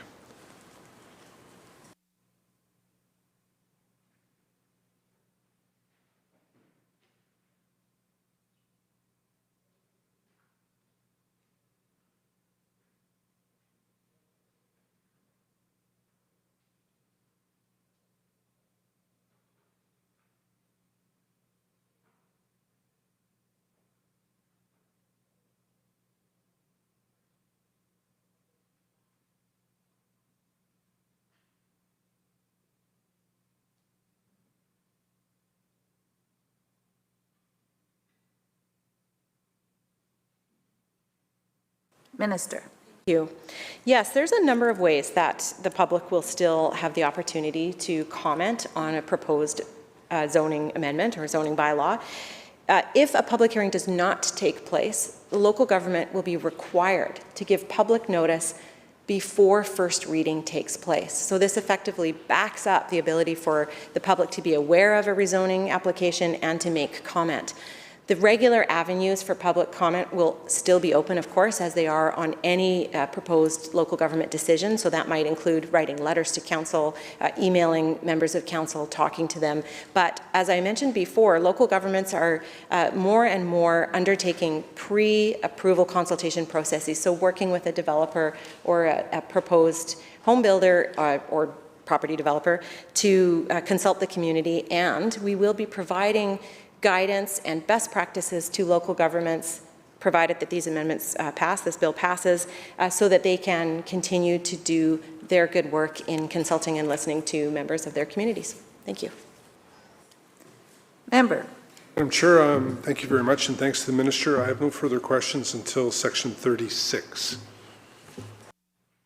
Shall Section 30 pass? So ordered. Shall Section 30, shall Clause 31 to, oh gosh, I keep missing what you said. Madam Chair, I'm fine till Section 36. Okay, so 35 to Clause 35 inclusive pass. So ordered. Shall on Clause 36, member. Thank you, Madam Chair, and through yourself to the Minister, what impact will this legislation have on variances?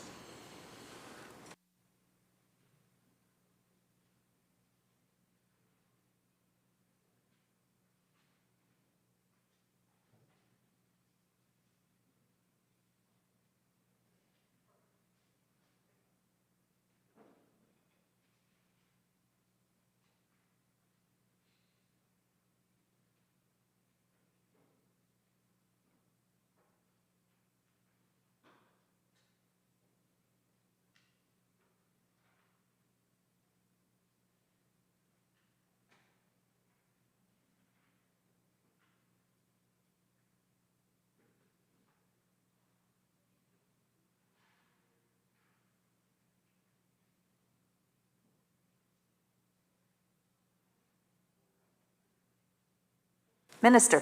Thank you, Madam Chair. Through you to the member, thank you for the question.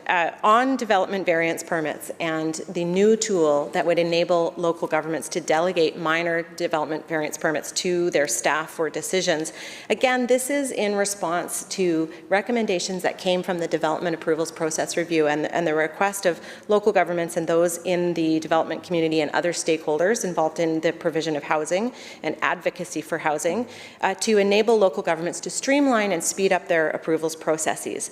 So specifically, what this will do is enable local governments to delegate by bylaw the power to issue development variance permits for minor variances in certain circumstances, and these are specified in the legislation. So this includes zoning bylaws that respect siting and size and dimensions of buildings, structures, and permitted uses, off-street parking and loading space requirements, the regulation of signs, screening and landscaping to mask or separate uses or preserve and protect, restore and enhance the natural environment, and a provision of the Local Government Act prescribed by regulation of the Lieutenant Governor and Council. So this specifies what must be included in a bylaw, and again, the local government must pass a bylaw that will describe the minor development variance permits that would be delegated to staff, and it would give staff the power to issue those DVPs, I'll say for short. Primarily, and what would be included in that bylaw are the criteria that would be used to determine whether the proposed variance is minor, and guidelines that the delegate staff must consider in deciding whether to issue the development variance permit. So again, this is a tool that local governments can use to speed up their approvals processes, handing over minor decisions that do get into the system and create delays that it is deemed by those who've been engaged in this process would help speed up that process. So thank you. Member. Thank you, Madam Chair. Does the Minister have a view of what is appropriate and minimum maximum when it comes to the scope of this? And also included in that question, is the Minister contemplating any regulations or issuing guide policies to help municipalities come to terms of the upper and the lower limits of possibilities?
Minister.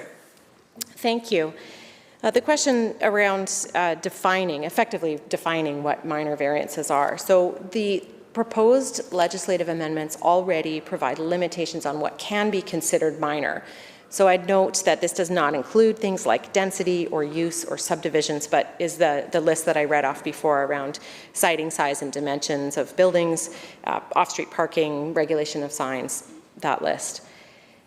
It is up to the local government to determine through a bylaw what they define as a minor variance, and that'll be based on the unique needs of their community.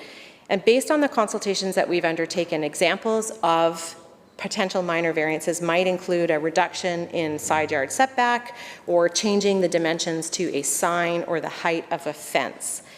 The proposed amendments will require the local government to develop guidelines that would enable their staff, that will help their staff to issue these minor DVPs. And so these requirements really provide local governments with flexibility in determining what constitutes a minor variance and then guiding, again, the staff to exercise that power to issue the DVP.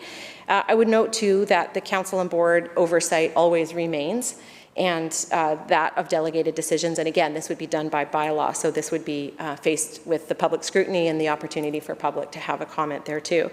The member also asked around regulatory making powers, and the amendments do provide a provision to prescribe by regulation as we monitor how this is implemented and used, should we choose to add a new tool or area of minor development variance permits, then that would be able to be done through regulation. Thank you. Member. Madam Chair, I'm fine, and I'll say with clause 36. I apologize. My next question is on clause 37. Okay. Shall clause 36 pass? So ordered. Clause 37. Member. Thank you, Madam Chair. Through yourself, why is notice not required if a delegate issues a development variance permit? So, i.e. somebody that's been delegated in at a municipal hall, why is notice not required for that variance permit?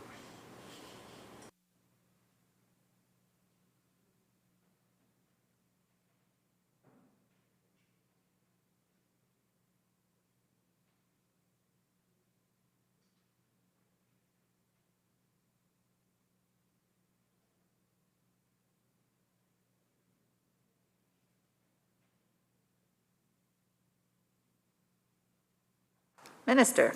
Thank you, Madam Chair. Through you to the member, the question is around why no obligation to give notice. That is because the local government will already have gone through the exercise of adopting a delegation bylaw that includes the criteria for what is to be considered minor. So that now the powers will be delegated, the authority will be delegated to staff, and so if a proponent comes forward to the local government office and makes an application, it's covered under that bylaw. The public will have an opportunity, of course, to comment on the bylaw if the local government chooses to adopt one, and that's the best opportunity for them to have their perspectives shared and known then. Thank you. Member. Thank you, Madam Chair. I have no more questions on clauses up to and including 42, but my peer has questions on clause 43. All right. Shall clause 37 pass? So ordered. Shall clause 38 to 42 inclusive pass? So ordered. On clause 43. Member from Kamloops, North Thompson. That's right, the sunny side. Thank you. Thank you, Madam Chair, and hopefully the minister will cut me a little latitude here. I have a few just overarching questions around the overall sections of Jumbo, and so it just probably is easiest just to deal with them all on the front end, and then we'll be done with all those sections. But I'm just wondering if the minister could provide an overview of which Indigenous nations were consulted about the dissolution of Jumbo and what those consultations looked like with each nation.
Minister.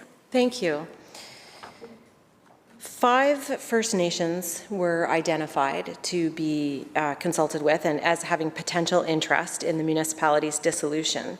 So referral letters were sent to the Niskonawith Indian Band, the Adams Lake Indian Band, the Little Shuswap Lake Indian Band, the Shuswap Indian Band, and the Tunaqa Nation Council Society. No concerns regarding the dissolution were received. And moreover, as I think the member knows, the Tunaqa Nation does support the disincorporation of the municipality. And in fact, the province, through the Ministry of Indigenous Relations and Reconciliation and FLNRORD, Forest Land, Natural Resource Operations and Rural Development, the Tunaqa Nation and the Shuswap Indian Band are working together to create an Indigenous protected and conserved area in the place of question here. Thank you. Member. Thank you. So that's around the dissolution, and then my next question was going to be actually if all those same bands were consulted around the Indigenous protected and conserved area. So can I just confirm with the minister again? I believe she just said that the Shuswap Indian Band was consulted by government on the creation of that protected and conserved area.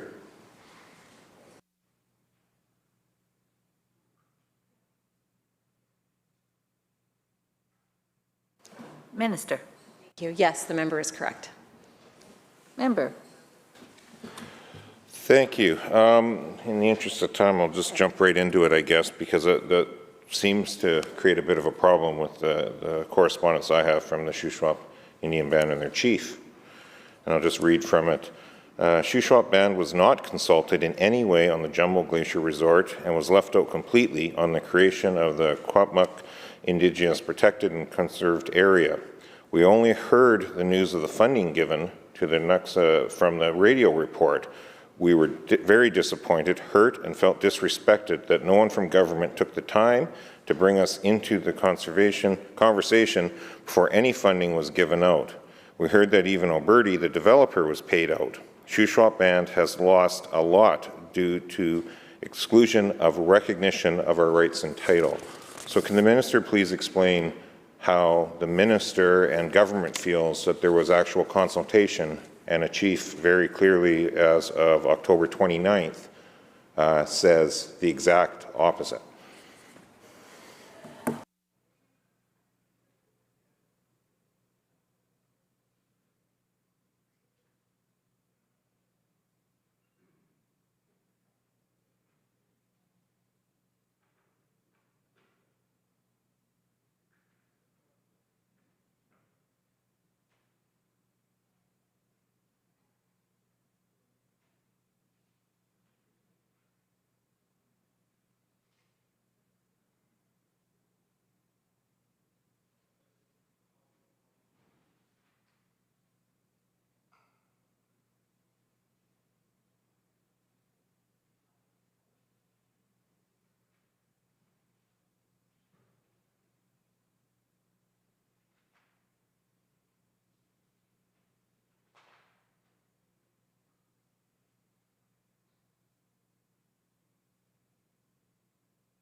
Minister. Thank you.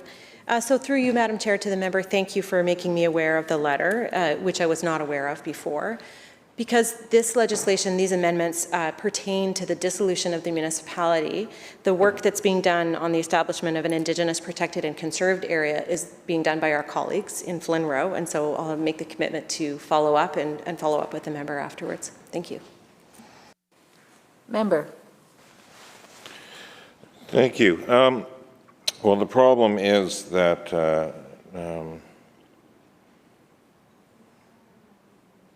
the way the letter is framed, it also says they were not consulted on the Jumbo Glacier Resort, and so I think we all should have an understanding at this point, and certainly I know the minister as a former mayor would have had to send off referral letters and how referral letters at a municipal government level, it takes a lot of follow-up to have it qualify as meaningful attempted consultation, let alone actually being qualified as consultation.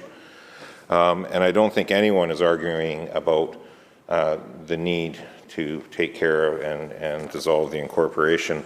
This has been a long-standing project that's been supported by all parties in this House, actually, back from its inception back in '91 of an idea. It's had favorable commentary from then Premier Mike Harcourt in '91, then Minister of Economic Development Glenn Clark, Minister Mo Sapota of Environment, Lands and Parks Minister back in '91 was speaking favorably of Jumbo. So it's had support for the economic development potential, and obviously that potential was not realized. I think the underlying sentiment and feeling from the Shuswap Indian Band is that they were left out of the governmental side of government-to-government discussions because they were actually quite supportive of the project, and they saw the potential around economic development and economic good that could come for their band if the project was successful and was able to proceed. So I don't think there's an argument about the dissolution. The concern that we've heard from the Shuswap Indian Band is that the reference back was actually from another nation after the park had already been or in the stages of development with funding attached to it, not from government, not from this minister or from Flinrod or from Indigenous reconciliation and reconciliation. So I guess the question really is, the dissolution is happening, it's supported. Is there any work plan, is there any steps being taken by government to ensure that the Shuswap Indian Band is properly consulted on a government-to-government level from the provincial government to the Shuswap Indian Band, not leaving it up to First Nations to consult with each other, but actually make sure that they have been meaningfully engaged through this process as this legislation is already sitting in front of the House.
Minister. Thank you, Chair. Through you to the member on the subject again of consultation with the Shuswap Indian Band on the dissolution of the municipality, the amendments that are part of the proposed legislation before us today. I can confirm that on July 15th, a referral letter was sent to the Shuswap Indian Band, that 2 weeks later, ministry staff followed up to confirm receipt of the referral letter, and that no concerns were received back, no concerns were identified and received by the ministry. With respect to consultation on the establishment of the IPCA, once again, I'd need to refer to my colleagues in the Ministry, the Forest, Land, Natural Resource Operations and Rural Development Ministry, and get back to the member after today. Thank you. Kamloops North Thompson. Thank you. Well, I thought I was done with questions, but this begs, I think, a bit of a follow-up then. So July 15th of 2021, with a follow-up touch base on July 29th. Here we are in October. So that's what, 2 months later, or 3 months later. Was it of this year that the letters went out, or was it in 2020?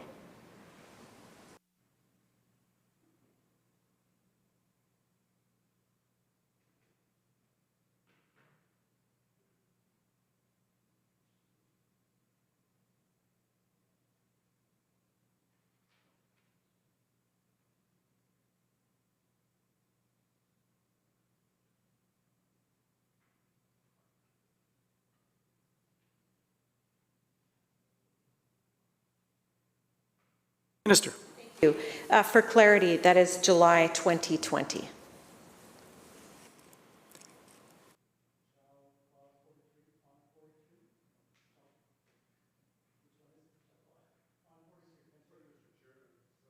Penticton on 43. Thank you. I would just like to say my next question would be on clause 48. I'm fine till there. Shall clause 43 pass? So ordered. Shall clauses 44 through 47 inclusive pass? So ordered. On 48. Penticton. Thank you, Mr. Chair, and through yourself. University Endowment Lands Act, the Minister has new powers, and when would the Minister use their new abilities in regards to the University Land Act?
Minister.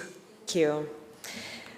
Through you, Chair, to the member, as the member knows, I think the UEL, the University Endowment Lands, are not a local government, that it is different and separate from local governments across British Columbia, and that effectively the province is the local government in the case of the University Endowment Lands.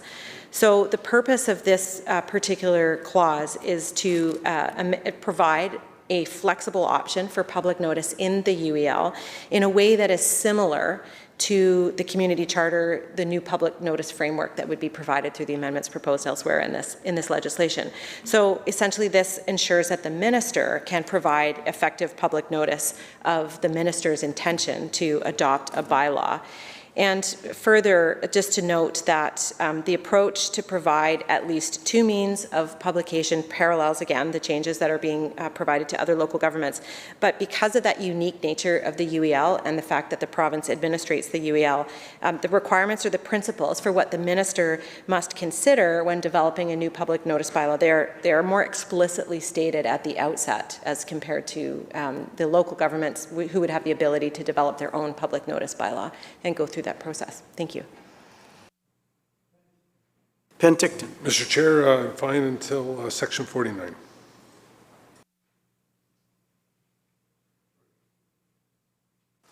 Mr. Chair, thank you. Shall clause 48 pass? So ordered. On 49, Penticton. Mr. Chair, through yourself, are the changes in this section identical to the changes in the community charter regarding notice period?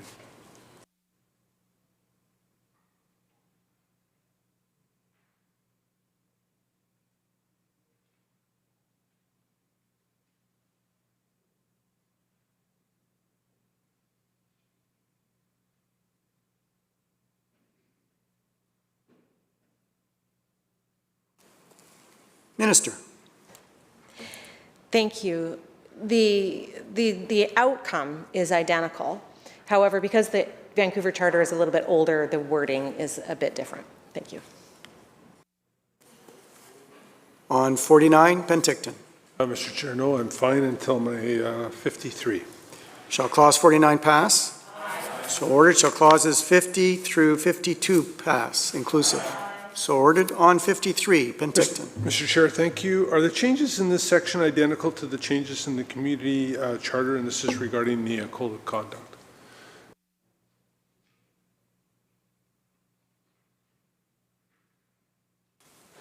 Minister. Thank you.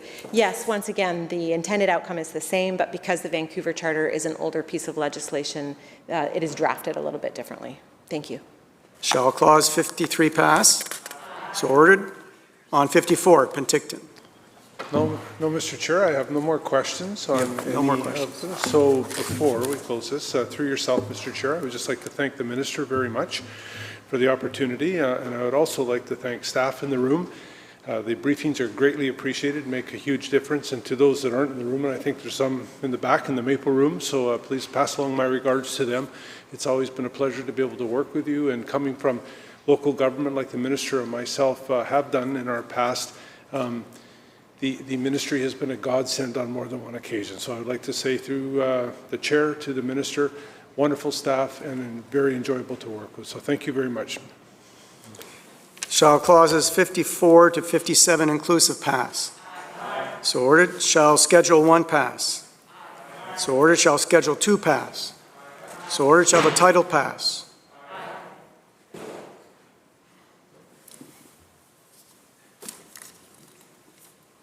Off go the staff.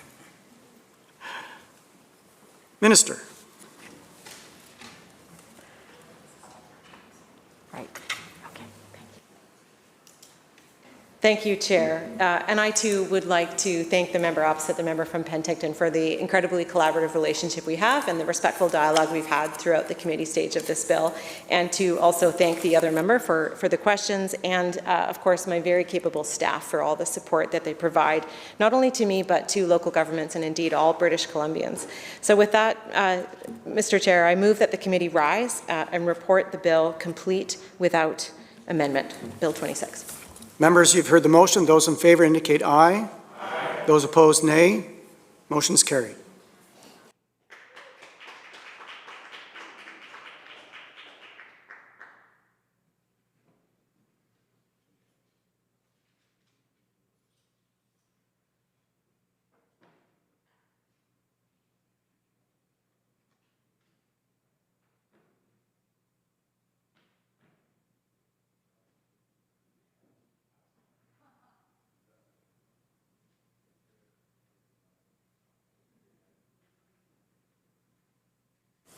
Committee Chair. Honourable Speaker, the Committee of the Whole rises and reports Bill 26 complete without amendment. When shall the bill be read a third time, Minister? Now, Mr. Speaker. Members, the question is third reading of the bill. All those in favour indicate aye. Aye. Opposed?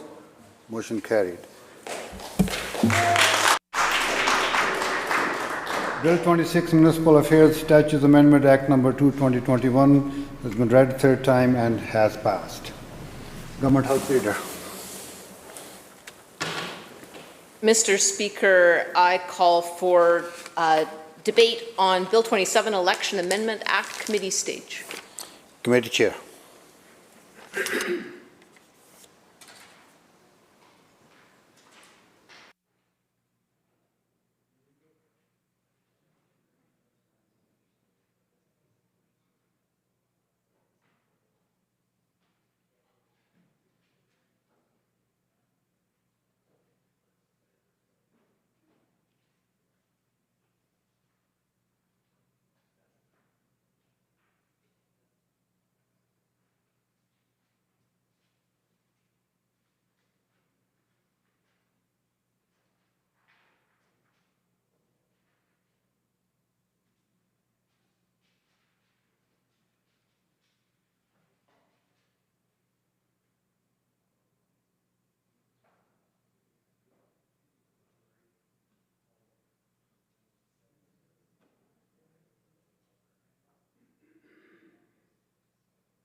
We will commence committee stage on Bill 27, Election Amendment Act 2021. Attorney General. Thank you, Honourable Chair. Joining me in the chamber this afternoon, Elena Van Leeuwen, pardon me, Senior Policy Analyst, Ministry of Attorney General, and Taryn McKenzie, Policy Analyst, Ministry of Attorney General. Abbotsford West, are you standing? Looks like you're about to stand.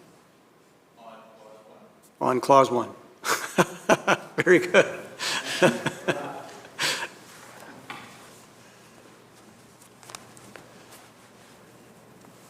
Abbotsford West, on Clause 1.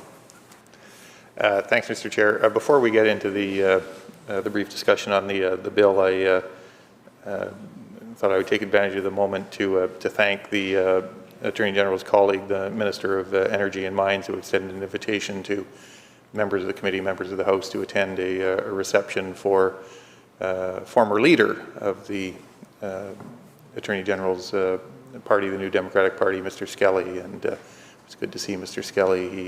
He led the opposition and the Attorney General's party during a fascinating time in the political history of the province. He looks well and spry, and I think maintains a healthy interest in public affairs in this province. So I know the attorney will extend our thanks and my thanks to his colleague for the kind invitation to share in the celebration of Mr. Skelly's return to these buildings after so many years. Just with respect to Clause 1, there's been a bit of a long-standing discussion that transcends this bill, in fact, any particular piece of legislation, about the circumstances in which something will be enunciated specifically in the primary legislation in the bill, in the clause, versus what will be left to regulation and subsequent provide the flexibility that governments sometimes like to have or frequently like to have. In this case, the choice has been made, to be fair, as it was, I think, in the original legislation, to incorporate a specific amount and then a mechanism by which that amount may change over time. Can the attorney provide any guidance to the committee, to the House, and whichever members of the public might be watching or interested around any general rules that might guide both government and drafters, and there may be different interests at play sometimes, about when an amount will be specified in the legislation and when it wouldn't be. And in asking the questions, I'll offer the observation that I recall from my days in another post in this assembly, being alerted to the fact that the canons of construction, or the conventions around construction, for example, on taxation matters, generally required an amount to be specified, or a percentage, or a specific amount. I don't know if that's the case in circumstances like this, but I hope the attorney understands the nature of my question. Are there a set of rules of construction or guidance that assist in determining when an amount is going to be specified and when it might simply be left to regulation?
Attorney. Thank you, Mr. Chair, and grateful to staff for some insight on this that I can share with the member. Under the Election Act in British Columbia, it's a unique statute. The regulation-making authority does not reside with the Lieutenant Governor and Council, or in other words, Cabinet. It resides with the Chief Electoral Officer. Under the Act, as it's currently structured, only the CEO can make regulations. And so the member is right that typically where you have a fine or a fee or a subsidy or an amount of money that might change over time, typically you would expect to see that in the regulation. But the unique structure of this Act is such that if the legislature wants to be clear about a policy direction in terms of an amount, that needs to be in the statute because the regulatory authority resides with the Chief Electoral Officer. And for a matter like this, or around a limit on donations, the political debate is rightly held here and determined here, under this Act, rather than being left to the Chief Electoral Officer. Member. Thanks, Honourable Chair. That is a helpful reminder. To be clear then, by virtue of the construct of the Act, the Elections Act, the authority vests with the Chief Electoral Officer, but that authority is limited insofar as the provisions of Section 215.02 as amended by this legislation limit that authority. The Chief Electoral Officer is not does not possess the authority or the jurisdiction to arbitrarily alter either the amount referred to in subsection 2 sub A, or I think the attorney would confirm, nor does he or she possess the authority to alter the formula by which future adjustments are made, if the attorney could confirm that. Attorney. That is correct, Mr. Chair. Abbotsford West. Sub 3 of clause 1 in the bill, as I understand it, purports to change the dates around I guess payout is the transfers is the appropriate term. Is that a function of just encountering some practical difficulties around the first of the month? There seems to be a 2-week period. I'm just curious as to what gave rise to the rationale for changing the dates.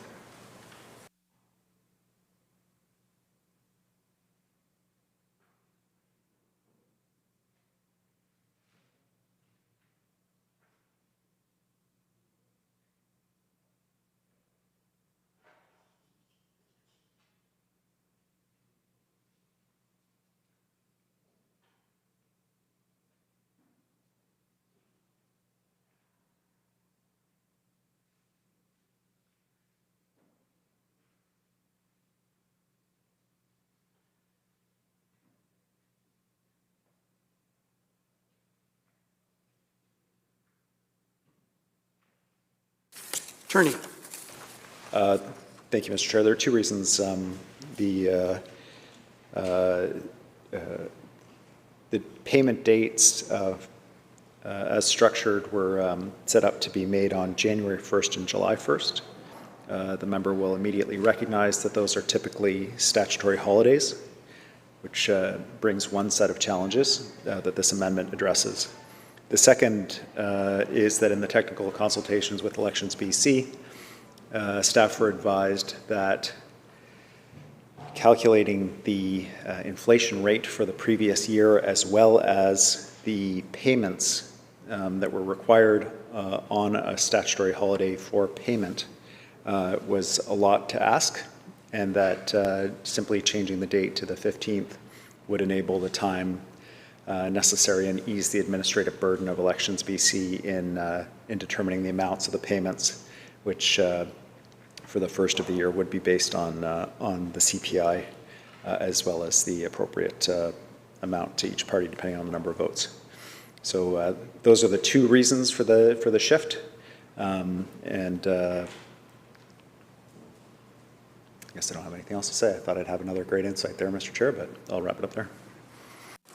Abbotsford West. Thanks, Honourable Chair. I don't, with respect to sub 3, need to pursue that further. I did neglect, however, my questions that related to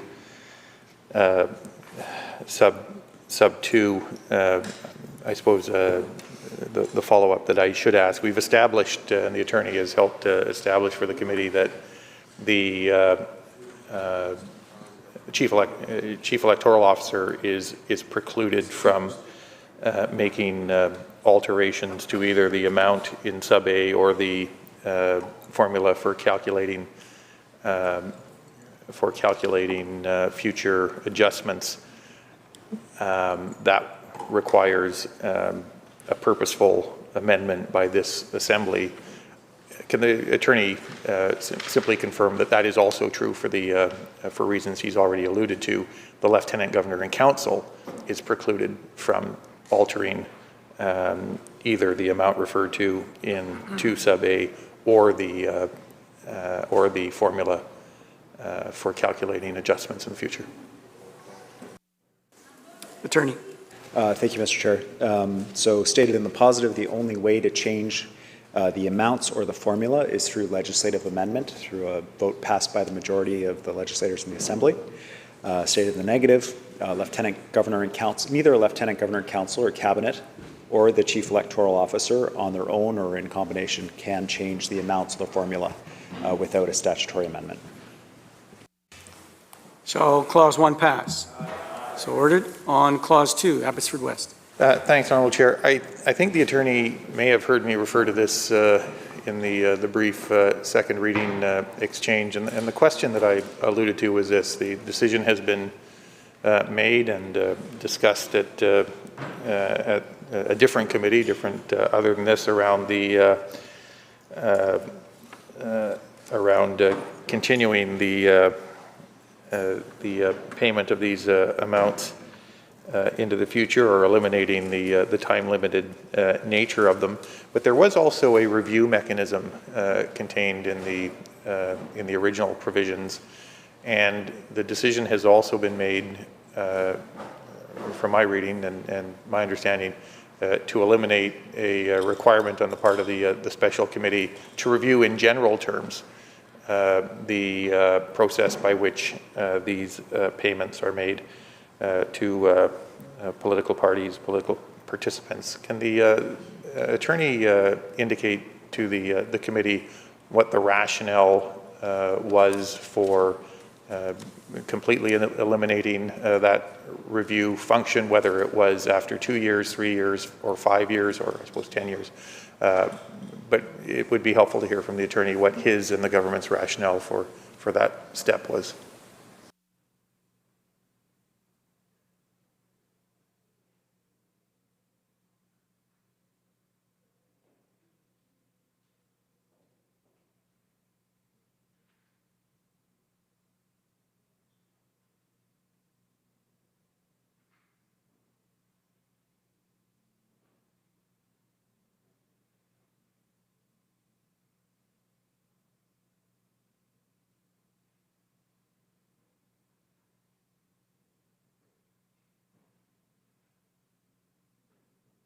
Attorney.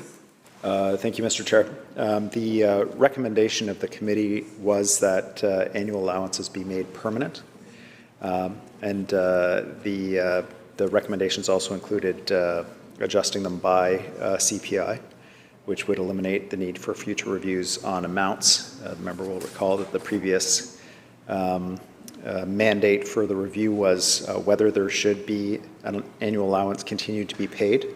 The answer of the committee was in the affirmative, and in fact that it should be made permanent. And the second question asked of the special committee was, if an annual allowance to political parties is to be continued, what should the amount be, and what should the number of years of the annual allowance be paid? And the answer of the committee was the amounts that are in the statute amendments in front of us, and that it be made permanent. I note that this was one of, so there was no recommendation from the committee around a further review, in fact the opposite, that it be made permanent.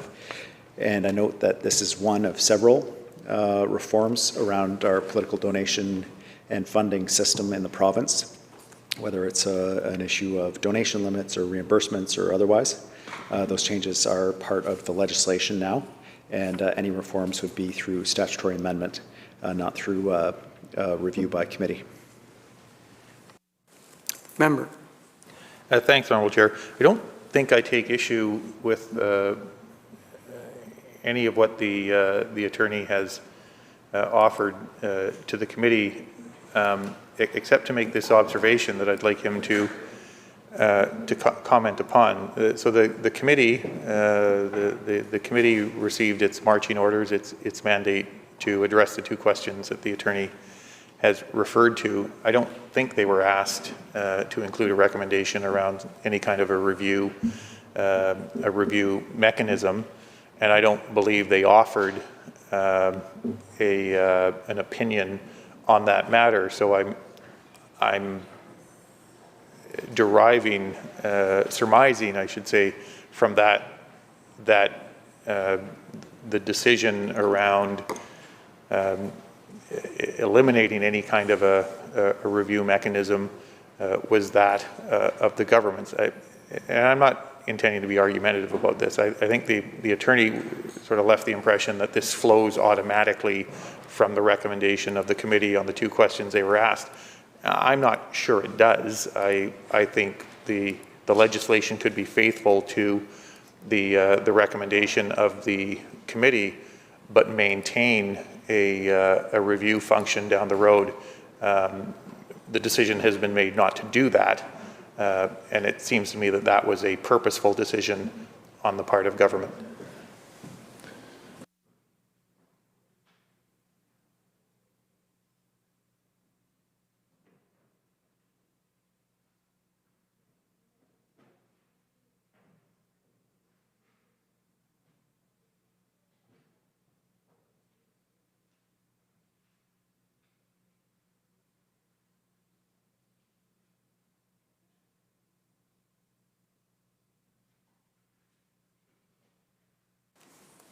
Attorney. Thank you, Mr. Chair. I'll note that that there was some understanding, I think, at least among the individuals who provided feedback to the committee, that this was something that the committee could potentially recommend. The mandate to the committee was quite broad, that they were to consider, conduct a review of the annual allowance, including, without limiting this, a review of the following, and then the two items that I set out for the member. And the reason why I believe that members of the public, at least, were under the impression that further review could be part of this is that 2 of the 100 submissions received did in fact suggest that there be a further review down the road. 98 did not. So ultimately, all of this truly is the decision of government. But the decision of government I would express as our wish to implement the will of the committee as it was articulated in their report, which is that the allowance be made permanent, that the amounts be set at the levels that they recommended, that the formula be set as they recommended, and there was no recommendation from the committee, although the matter was in front of them through members of the public. Member. Thanks, Honourable Chair. I think the attorney has made his and the government's position clear on this. I'll only offer this observation that the committee, having been silent on the issue and apparently agnostic on the question of whether or not to retain an automatic referral for review, as other pieces of legislation do, particularly those involving statutory officers, my submission to the committee and the attorney is that there would have been some merit in these, dare I say, earlier days of a new regime of maintaining a statutory requirement for at least one further review period, if not more. It would appear the government and the attorney take a different view of that. Attorney. Thank you, Mr. Chair. The matter was in front of the committee. We have the recommendations of the committee. They did not include a review. The commitment of government was to implement the recommendations of the committee. Shall Clause 2 pass? Aye. Shall Clause 3 pass? Aye. Shall on Clause 4, carried. On Clause 4? No, I'm on Clause 3. You're on Clause 3? It was a far too enthusiastic eye for the all right, well, let me make that clear. section Clause 3 before us. Not so fast, Minister. Clause 1 and Clause 2 are carried. On Clause 3, Abbotsford West. You have the floor. Thank you, Honourable Chair. The provisions are technical in nature, and happily the explanatory note is helpful in this case for drawing a reader's attention to interpreting them and making the point that the Chief Electoral Officer, when making the adjustment under the formula provided here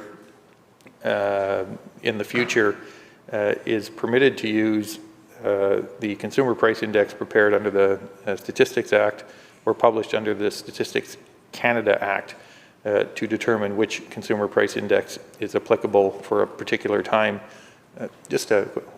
Why the choice? I'm presuming, by the way, that the Statistics Act referred to there is the provincial statute, and the Statistics Act Canada would be the federal statute. If I have that wrong, the attorney and his staff can correct me. But why the choice, and what at a practical level is the difference?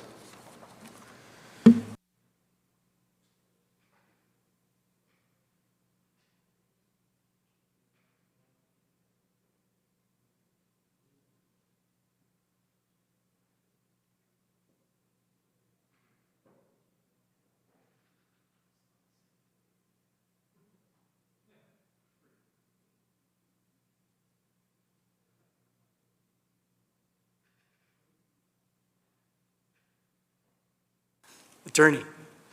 Thank you, Mr. Chair. I'm advised this is a matter of timing, that the two different indices are published at different times. And I'm also advised that typically Elections BC uses the Vancouver CPI published by BC Stats under the BC Statistics Act. The section gives the Chief Electoral Officer the discretion, based on the differential timing, to determine which index the Chief Electoral Officer wishes to use. Abbotsford West. Thanks, Honourable Chair. I don't think this is an issue today or probably in recent memory, but we are, of course, hearing speculation about inflationary trends. Has there historically been much of a discrepancy between either the provincial or the federal number? That's not my recollection, but we've come through a period of pretty stable inflationary numbers. The staff may be far too young to think back as far as I am, but has there been any time when there has been a significant or marked discrepancy between either of the indices that the attorneys referred to?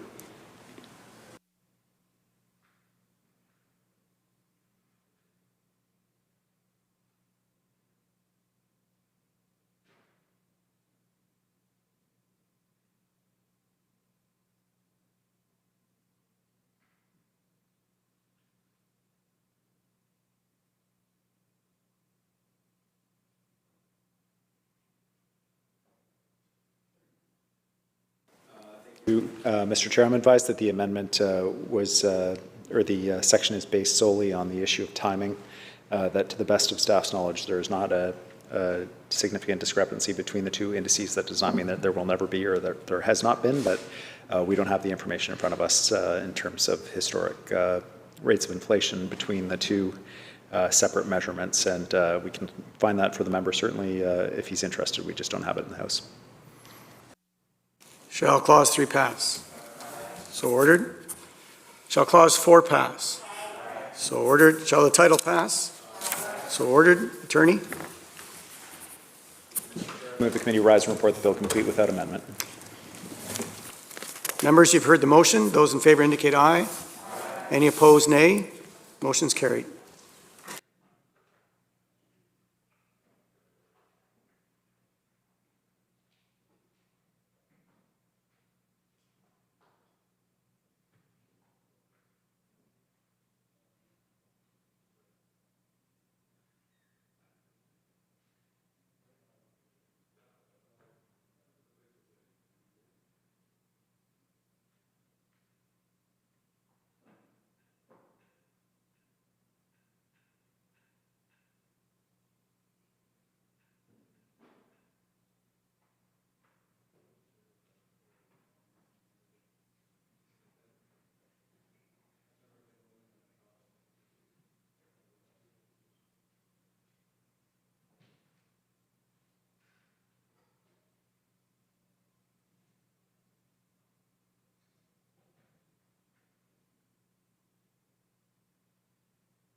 Mr. Chair.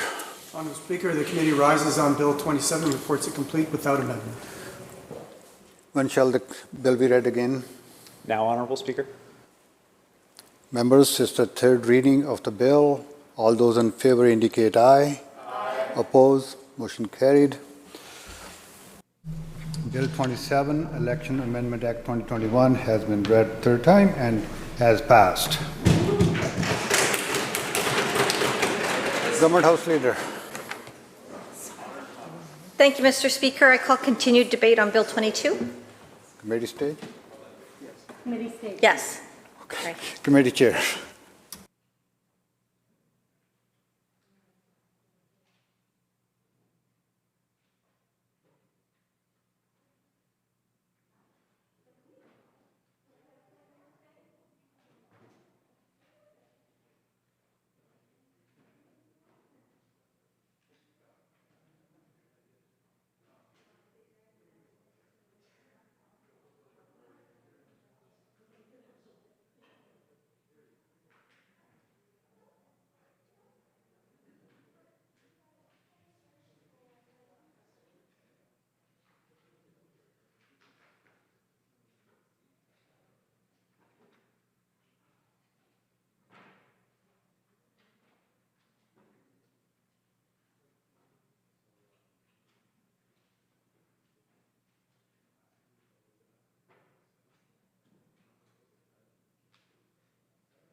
Starting committee stage on Bill 22, Freedom of Information and Protection of Privacy Amendment Act 2021. We're on Clause 5. Abbotsford West on Clause 5.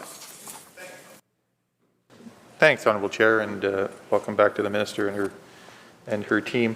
I've been listening to the discussion around Clause 5, and I thought I might begin by asking the Minister to confirm something that I think is correct, but it influences how I'm reading the Act, and that is that of the bill before us, Bill 22,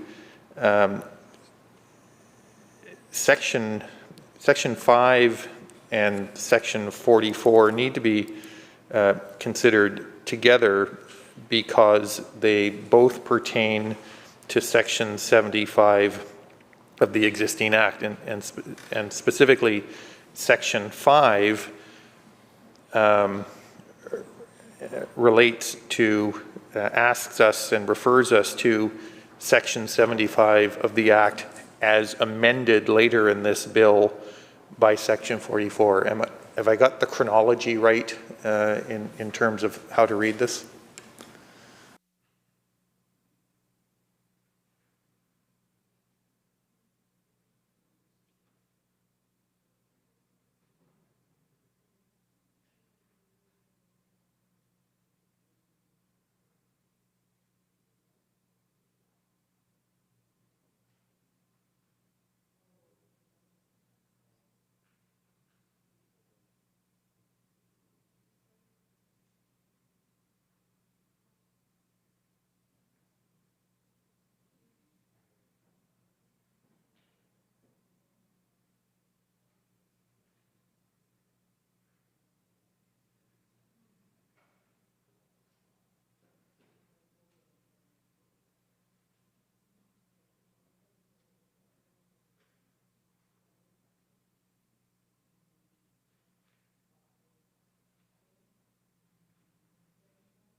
Minister. Thank you, Chair. So if I understood the question from the member, it was wondering whether Section 5 or Clause 5 and Clause 44 were related. Yes, because Clause 44 repeals and replaces Section 75, which we were referring to, and Clause 5 relates to that. Member. Okay, thanks, Honourable Chair. That's a good start because that is a precise answer to the precise question that I asked, that we are in Section 5 here considering an amendment that relates directly to Section 75 as amended later by Section 44 in this bill. Now, I'm hoping that we have similar success in establishing some clarity that I think has eluded the discussion thus far as it relates to the issue of fees as touched upon and relating to Section 75 of the Act, which is being amended in the way that we've just described. The time I've been here, the purpose of this committee is to try and bring some clarity to some of the issues, well, to as many of the issues as we can that arise in the course of legislation. There has, and I hope the minister, well, maybe the minister won't agree, but in one particular area, I am more confused today than I was a week or a week and a half ago. And it relates to this issue it relates to this issue of fees and the government in seeking authority via the newly amended Section 75 of the Act, seeking authority from this committee and ultimately the House to make some changes. And of course, the committee is interested to know what those changes will be, because it will influence whether or not the committee and the House wish to give the government and the minister that authority. And that, of course, lies at the heart of the question around what these fees are going to look like. I listened to the discussion and I've cross-referenced some of what I've heard the minister say in the past, and I'll relate that.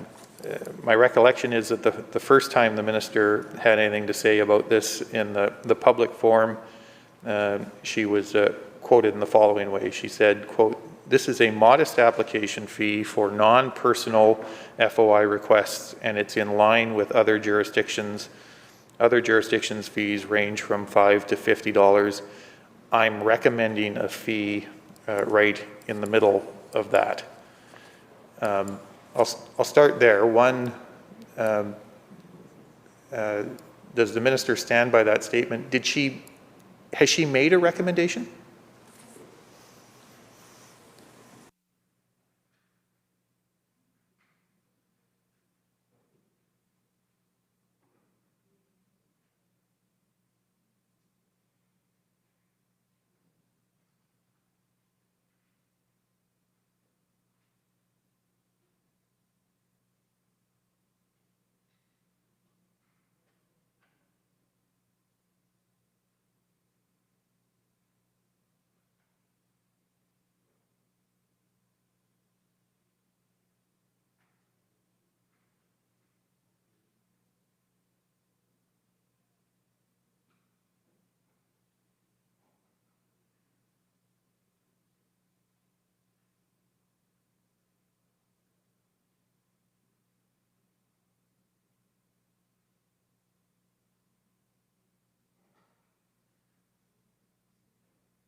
Minister. Thank you, Chair. So the legislation we have before us today enables government to create an application fee. That's very specifically what this legislation does. As I've also said, and the member will know, I'm sure he's done a lot of looking at this, is that the fee goes through a separate approval process, and that's not part of this committee stage and not something I can discuss here. But what I will say is that our government is listening to the feedback that we're hearing from across the province, because I think it's very important to know how people feel and what people feel is appropriate regarding a fee. Member. Thanks, Honourable Chair. All somewhat interesting, but all not representing a response to the question I asked. The specific question I asked was in response to a statement the minister chose to make. I didn't make the statement. The minister chose to make a public statement. I'm recommending a fee right in the middle of that. Other jurisdictions' fees range from $5 to $50. I'm recommending a fee right in the middle of that. Has she made that recommendation?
Minister.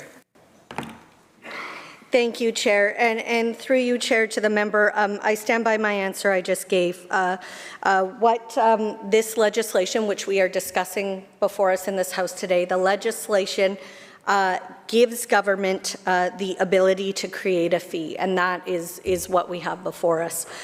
Any potential fee, as I've said, goes through a separate approval process that is not part of this committee stage discussion, but I do think it's important for everyone to know that we are listening to people, because we think it's important to hear what people think. Member. Thanks, Honourable Chair.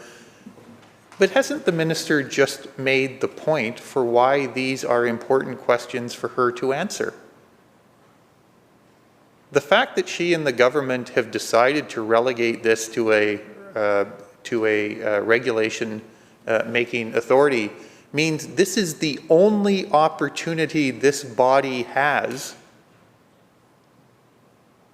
to pose questions about this very matter. I hope the minister will think about what she has just said. She has said to the committee and to the House, we want you to give us the authority to do something that we will no longer be answerable to this body for. But I refuse to tell you or confirm what our intentions are about how to use that power. That, with the greatest respect, Honourable Chair, is ridiculous.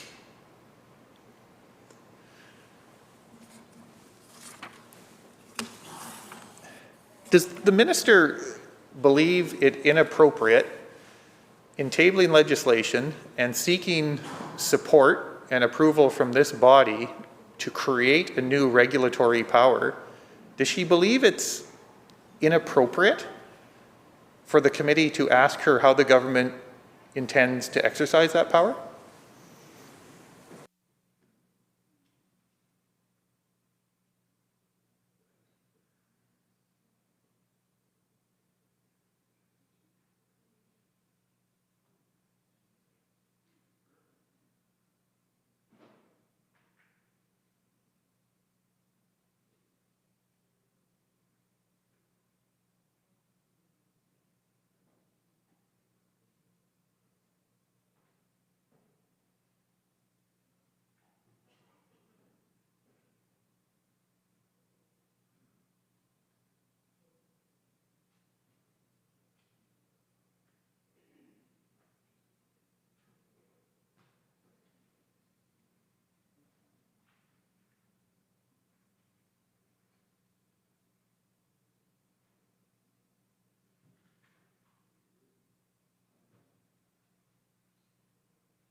Minister.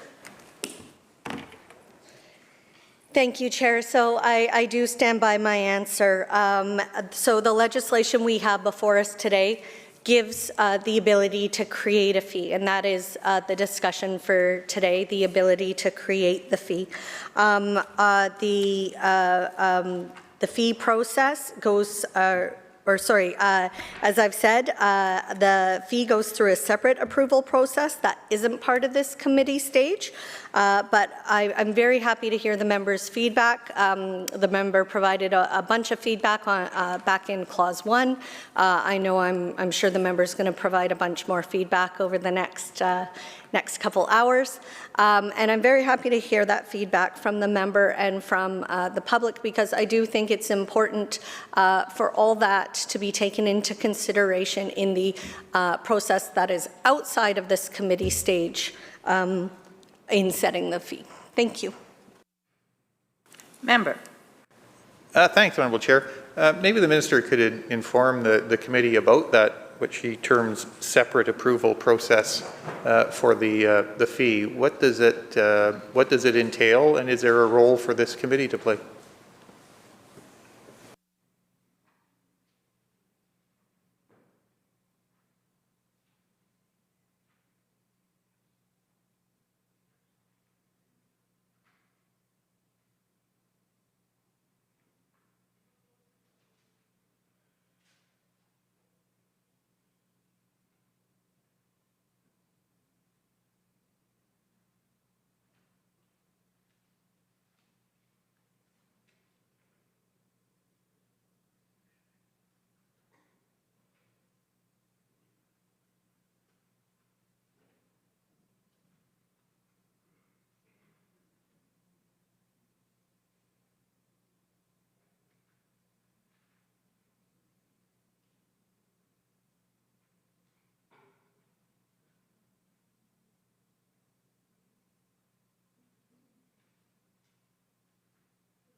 Minister. Thank you, Chair. So the member will be very familiar with this process, with his extensive years on this side of the House and being the Minister of Finance himself at various points. But in cases such as this, once the legislation is passed, the regulations follow. And so a regulation cannot officially be set before the legislation is passed and actually gives the power to create that regulation. Member. Thanks, Honourable Chair.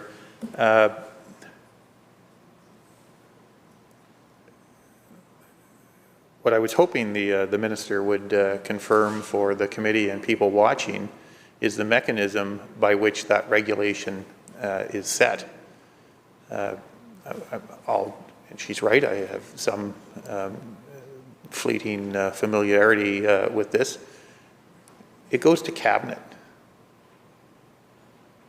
It is approved by the Executive Council, of which the Minister is a member. And unless something has changed dramatically, there is no role for anyone other than members of the Executive Council to participate in that discussion and the approval of that regulation. So I suppose I should pose the question, is there a new avenue that whereby members of the legislative branch of government are now invited in to discuss and debate with the Cabinet the nature of a regulation, in this case setting the amount of a fee? That would be news to me.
Minister.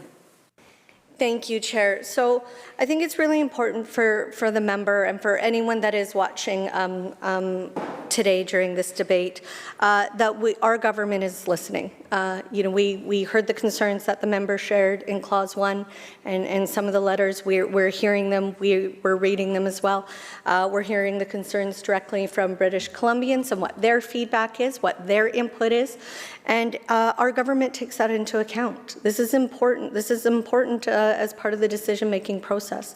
And so I think it's important for everyone to know that in making those regulations moving forward, that we are listening and that we will continue to listen to British Columbians.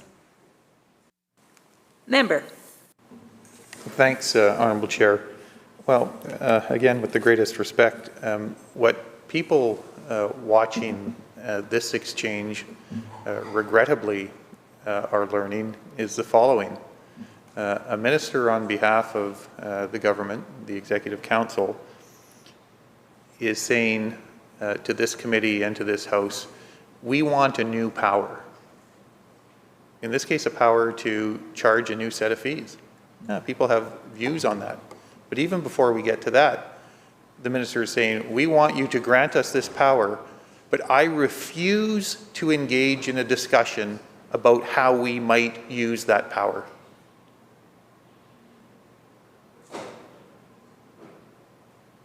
That's ridiculous.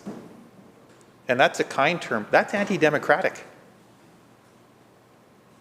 These journals that are on the wall here, books of Hansard, are full of exchanges that have taken place in this chamber where governments of the day have sought regulatory powers.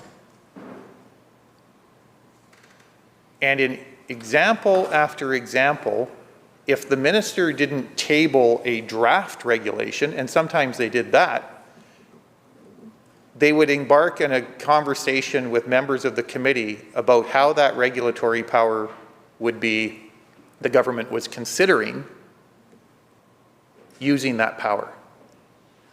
This minister is saying to this committee, I want the power to charge a new fee, and I refuse to share any information with this committee about how I and the government are considering using that power. That's wrong. Everyone understands, Madam Chair, that the regulation isn't the regulation until it's been signed by the Lieutenant Governor. That's not the point. The point is, in asking for the new power that these sections represent and would bestow upon the Executive Council, it is entirely legitimate. Nay, I would say it is expected that the minister would provide the committee, and through the committee, the public, with some indication of how she and the government intend to make use of that power. Now, the irony is she had all kinds of things to say a week ago, or a week and a half ago. And she refuses even, for the purpose of the committee, to confirm what she meant by those public statements. I talked about what she said on the 18th. On the 19th, she said, we're implementing a fee that is in line with other jurisdictions. It's a modest fee. Other jurisdictions have a fee between $5 and $50. I'm recommending a number right in the middle of that. Look, if that's her recommendation, that's her recommendation. But the committee is entitled to know that here on the record. That's an obligation she has. That's part of the democratic process. And if she's not willing to share that information about how her and the Executive Council intend to make use of this new power, then they don't deserve to have it. But it does speak volumes to the degree to which arrogance seems to set in when a minister of the Crown says, I want a power, but I have no intention of discussing with you how I intend to make use of that power.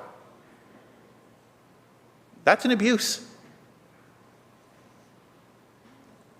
That is an abuse. There is this interesting exchange that was reported, Madam Chair, where the minister said to a reporter, BC's fee is going to be decided through regulation, and I've never said $25. I've never said that number. I've said that the fee ranges from $5 to $50, and we'll be looking somewhere in the middle of that. To which the reporter replied, "But that's $25. That's $25. To which the minister replied, "That's not what I'm recommending." Okay, what is the minister recommending? It's apparently, she has said outside of this chamber, somewhere between $5 and $50. She went further, she said the middle of that range, but it's not $25. Well, what is it? What is her recommendation? And in asking the committee and the House to grant her the authority to charge these fees, does she not feel any obligation whatsoever to disclose to the committee, to the House, and to the public how she intends to make use of the new powers passage of this legislation would grant her? And if she doesn't, that is a sad day in the history of our parliamentary democracy, Madam Chair.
Minister.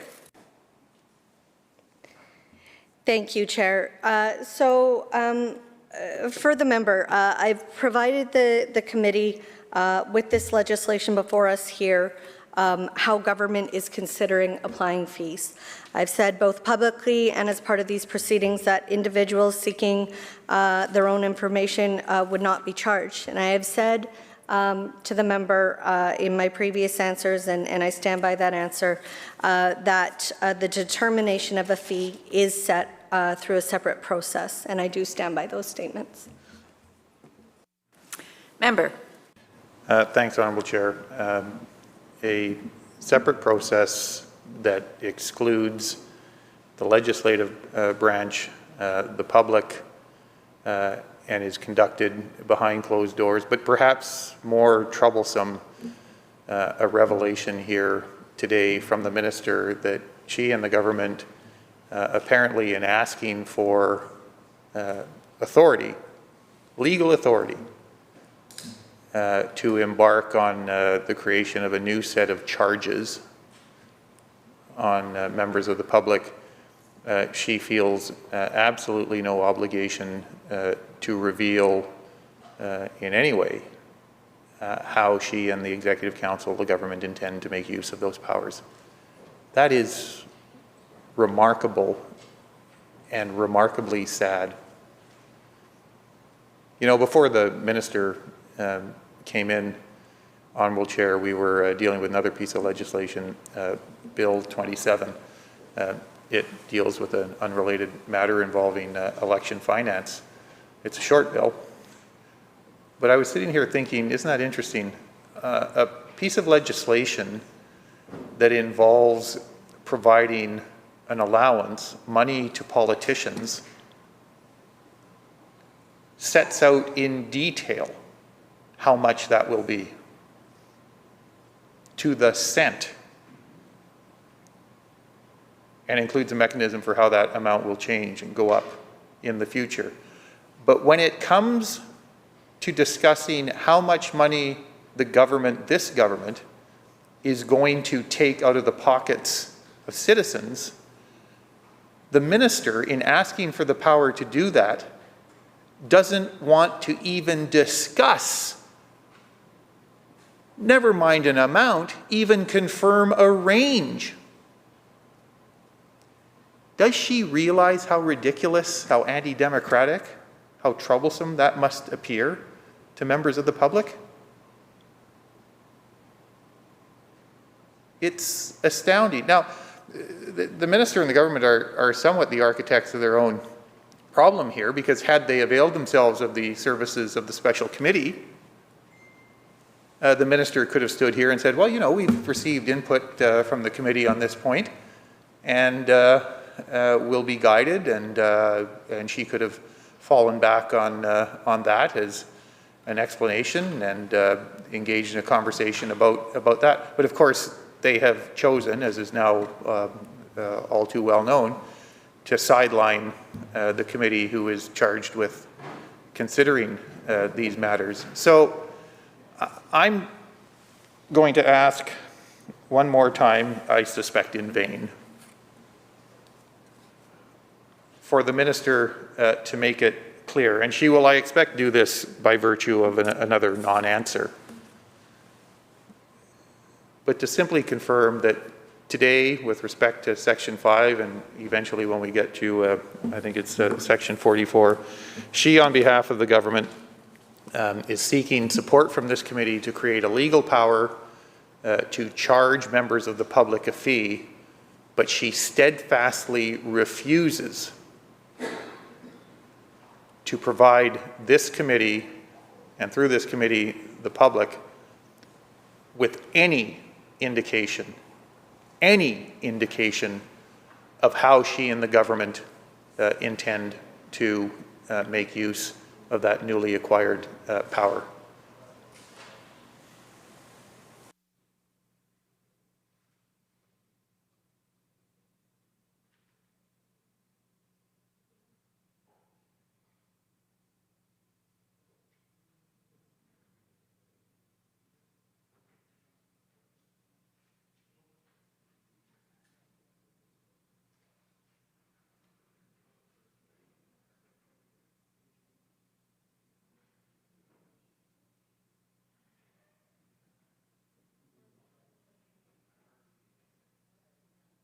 Minister. Thank you, Chair. So the member and I have had a couple of questions on this up until now, Chair, and I thank the member for that question. And I know the member knows that in cases such as this and in legislation like this, once the legislation is passed, the regulations follow. That we cannot officially set the fee in regulation before the power is given within the legislation to actually set it. I know the member wants to share his views and the concerns of British Columbians around a potential fee, and I welcome that. Our government is listening. I am listening. I think it's very important to hear that feedback on what a potential fee should be. And so I thank the member for his interventions in Clause 1 in sharing that information. I thank everyone who has written to my office to share their thoughts because our government is listening, and that will be taken into account, and I thank you. Honourable Chair, no one is asking the Minister to officially set anything. We're asking her to confirm and explain remarks she has made in the public that relate directly to the exercise of a new power that her and the government are seeking by virtue of passage of this legislation. She has, the record will show, steadfastly refused to do so, and that is a very sad day for democracy.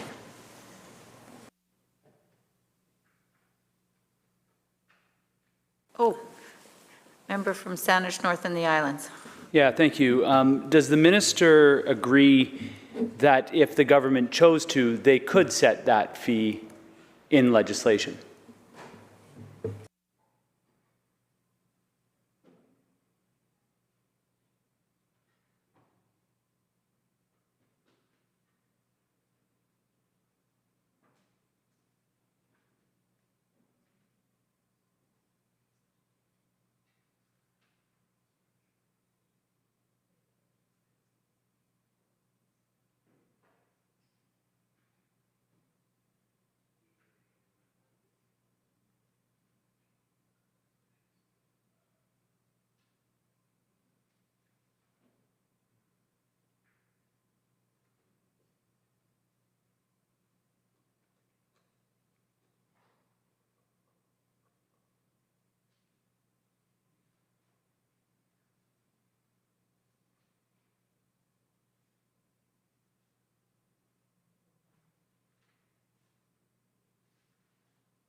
Minister.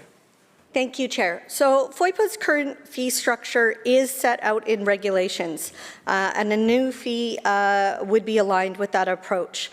The proposed new fee is also aligned with every other jurisdiction across Canada that has an application fee, which are all set through regulation. Member. I understand how the regulations, how the other fees are established. What I think is important to acknowledge here is in the context of how the minister has been answering these questions, makes it sound like the fee cannot be set in legislation. I just want to be clear that the minister is making a choice to continue this process of setting this fee through regulation. And what's important to point out here is that a fee that is set in legislation requires this House to reconvene to change that. A fee that is set in regulation only requires the minister to make that change through an order. So just wanting to be clear, the minister is making a choice to set this fee, this application fee, through a regulation.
Minister. Thank you, Chair. So the bill before us is consistent with the current Act. FOIPA's current fee structure is set out in regulations, and a proposed new fee is aligned with that approach. The proposed new fee would also be aligned with every other jurisdiction that has the application fee set through regulation. Thanks.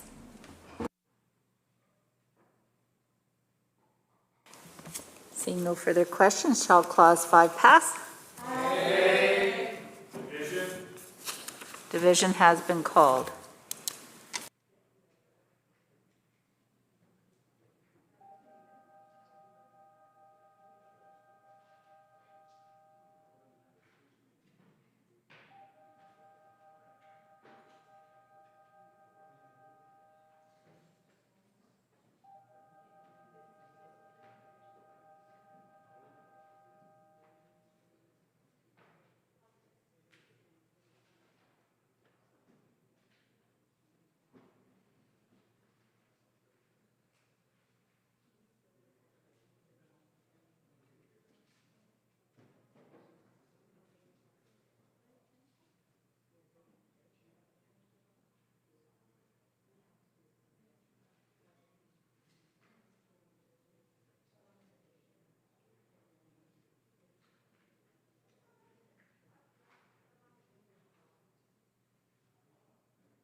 So the question,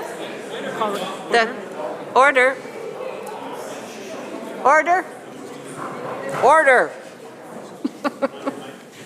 The question is Clause 5 on Bill 22. All those in favor, please stand or indicate otherwise until I ask you to remain seated.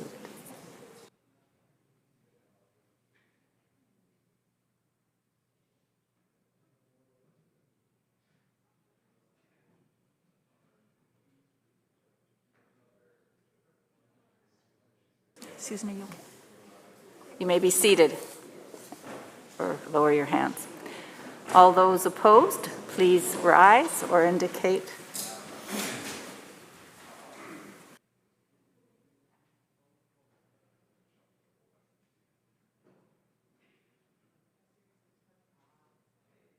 Thank you. You may be seated. Now for those voting online, Madam Clerk.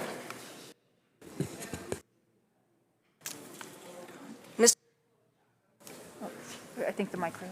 Mr. Klovchuk. I vote nay.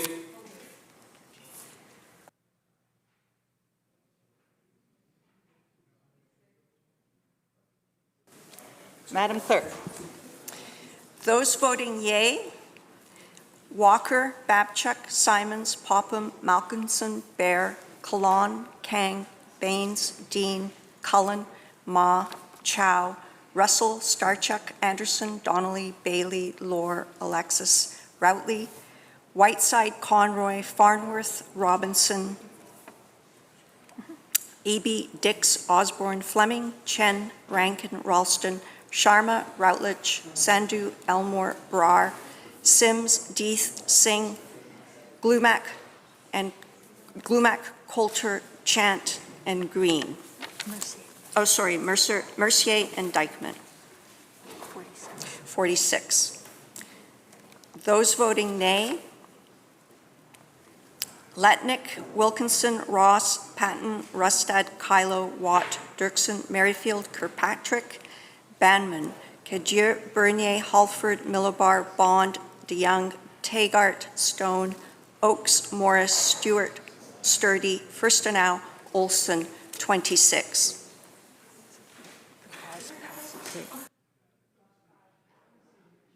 Clause 5 passes.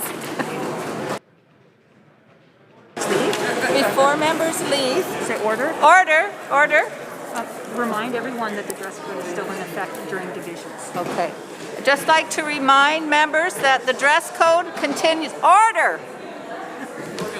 Where's my gavel? Just want to remind members that the dress code remains in effect for divisions. Thank you.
Committee will go into recess for 5 minutes.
We'll call committee back to order on Bill 22.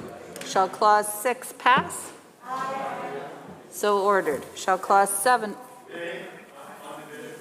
Okay, sorry, I didn't hear. Apologize.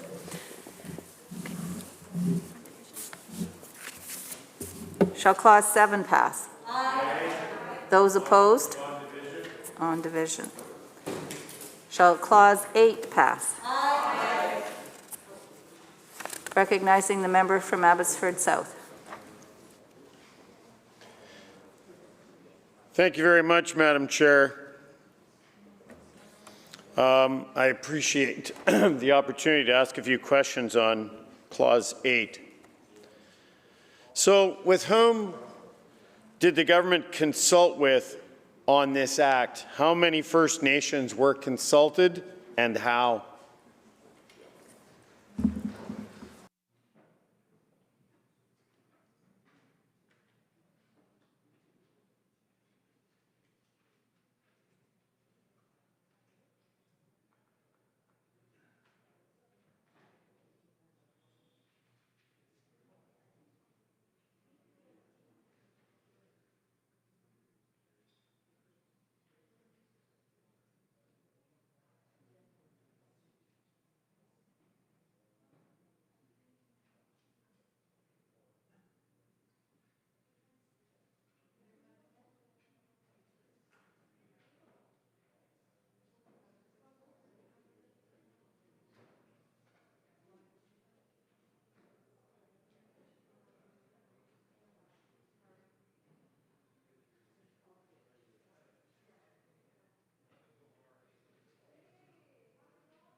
Minister.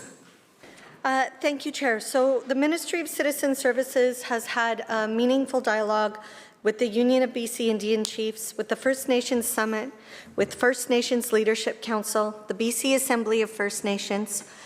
We also engaged with Treaty First Nations, including meetings with representatives from the 5 Mahalnath Nations, the Swasan First Nation, and the Niskalim's government. We invited, in order to gain the perspective of the Indigenous peoples on access to information and privacy, we've twice invited the leaders of over 200 BC First Nations to provide input.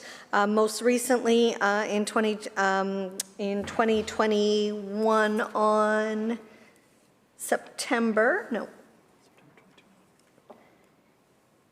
earlier this year, most recently on a online questionnaire. In response to the invitation, representatives from the Tk'emlúps and the Secwépemc Nation requested a meeting with my ministry staff, which was held in September 2021. And we continue to work with the Ministry of Indigenous Relations and Reconciliation, as well as Indigenous Legal Relations, whose feedback helped inform this proposal. Abbotsford South. Thank you very much, Mr. Chair. Welcome back. Through you to the Minister, what were the recommendations that resulted from these consultations?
Minister. Thank you, Chair. What we heard in general from First Nations was there was not sufficient protections within the Act regarding First Nations information, cultural and sharing of government information with them. So in Clause 8, this extends protections to First Nations information. Specifically, what we heard from First Nations was that the 15-year protection outlined in the previous Act was not enough, and so that has been removed in Clause 8. Skeena.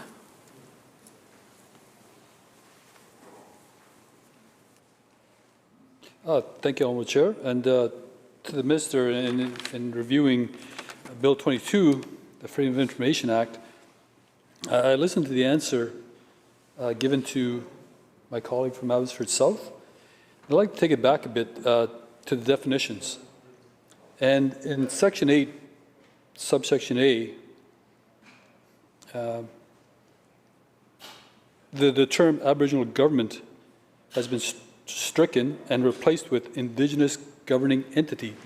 Can I ask the Minister, what is the definition of Indigenous governing entity?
Minister.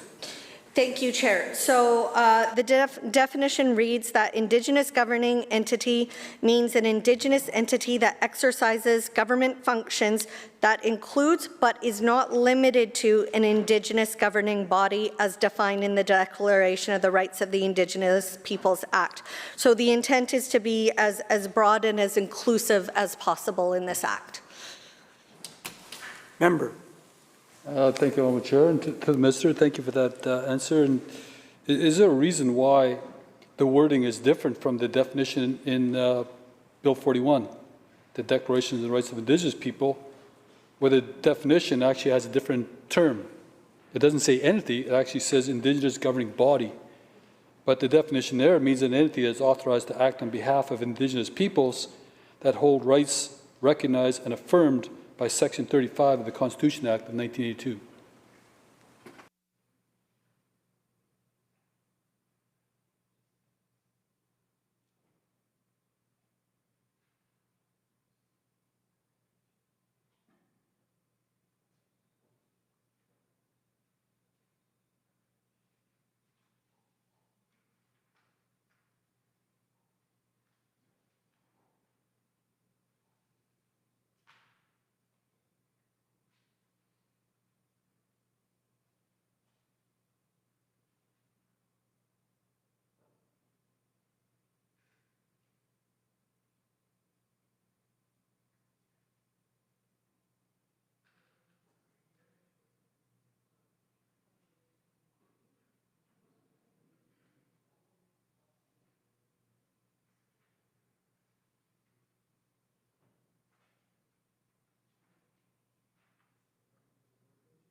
Minister.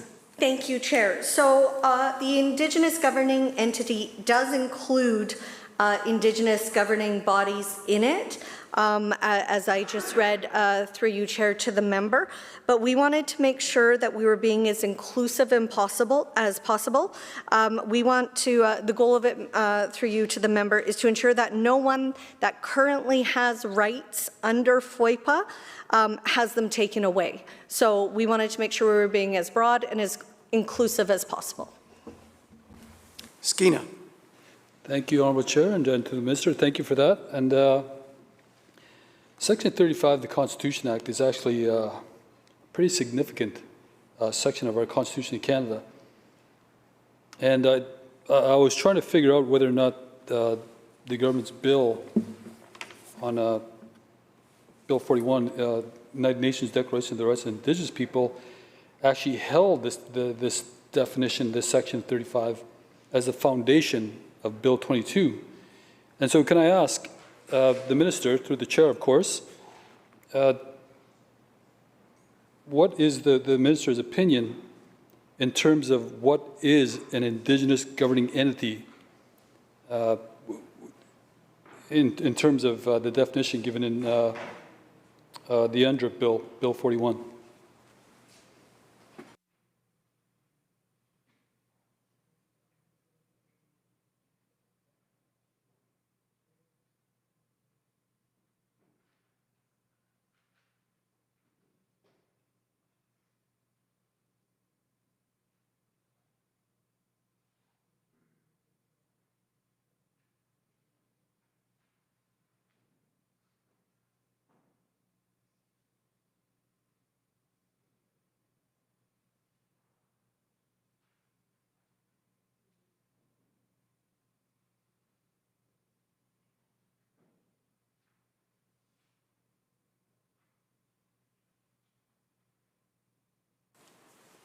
Minister? Thank you, Chair. In order to provide as much protection as possible under the Act, we see an Indigenous governing entity, including the Indigenous governing body, but one that is also exercising exercising governmental functions as well. So we want to make sure we're being as inclusive as possible. Anyone who has currently rights under FOIPA, we want to ensure that that is not being taken away in this Act. Member. Thank you, Honourable Chair. But this is the thing. Under Section 35, it actually discloses that Aboriginal rights and title are actually recognized by the Constitution of Canada. And that's the definition that's been actually used in Bill 41. And so when you dig deeper into that, you're actually talking about rights and title that are held on behalf of the community. So it only stands to reason the government's got to determine who actually represents the community's interest in terms of rights and title. So I understand the government actually uses a broad definition to include the Assembly of First Nations, who does not have rights and title, the Union of BC Indian Chiefs, who does not have rights and title, or maybe even the Leadership Council, who does not represent rights and title. It's the community that actually holds rights and title. So to drill right down to it, what is the Minister's opinion in terms of who represents the community, who in turn represents the rights and title?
Minister.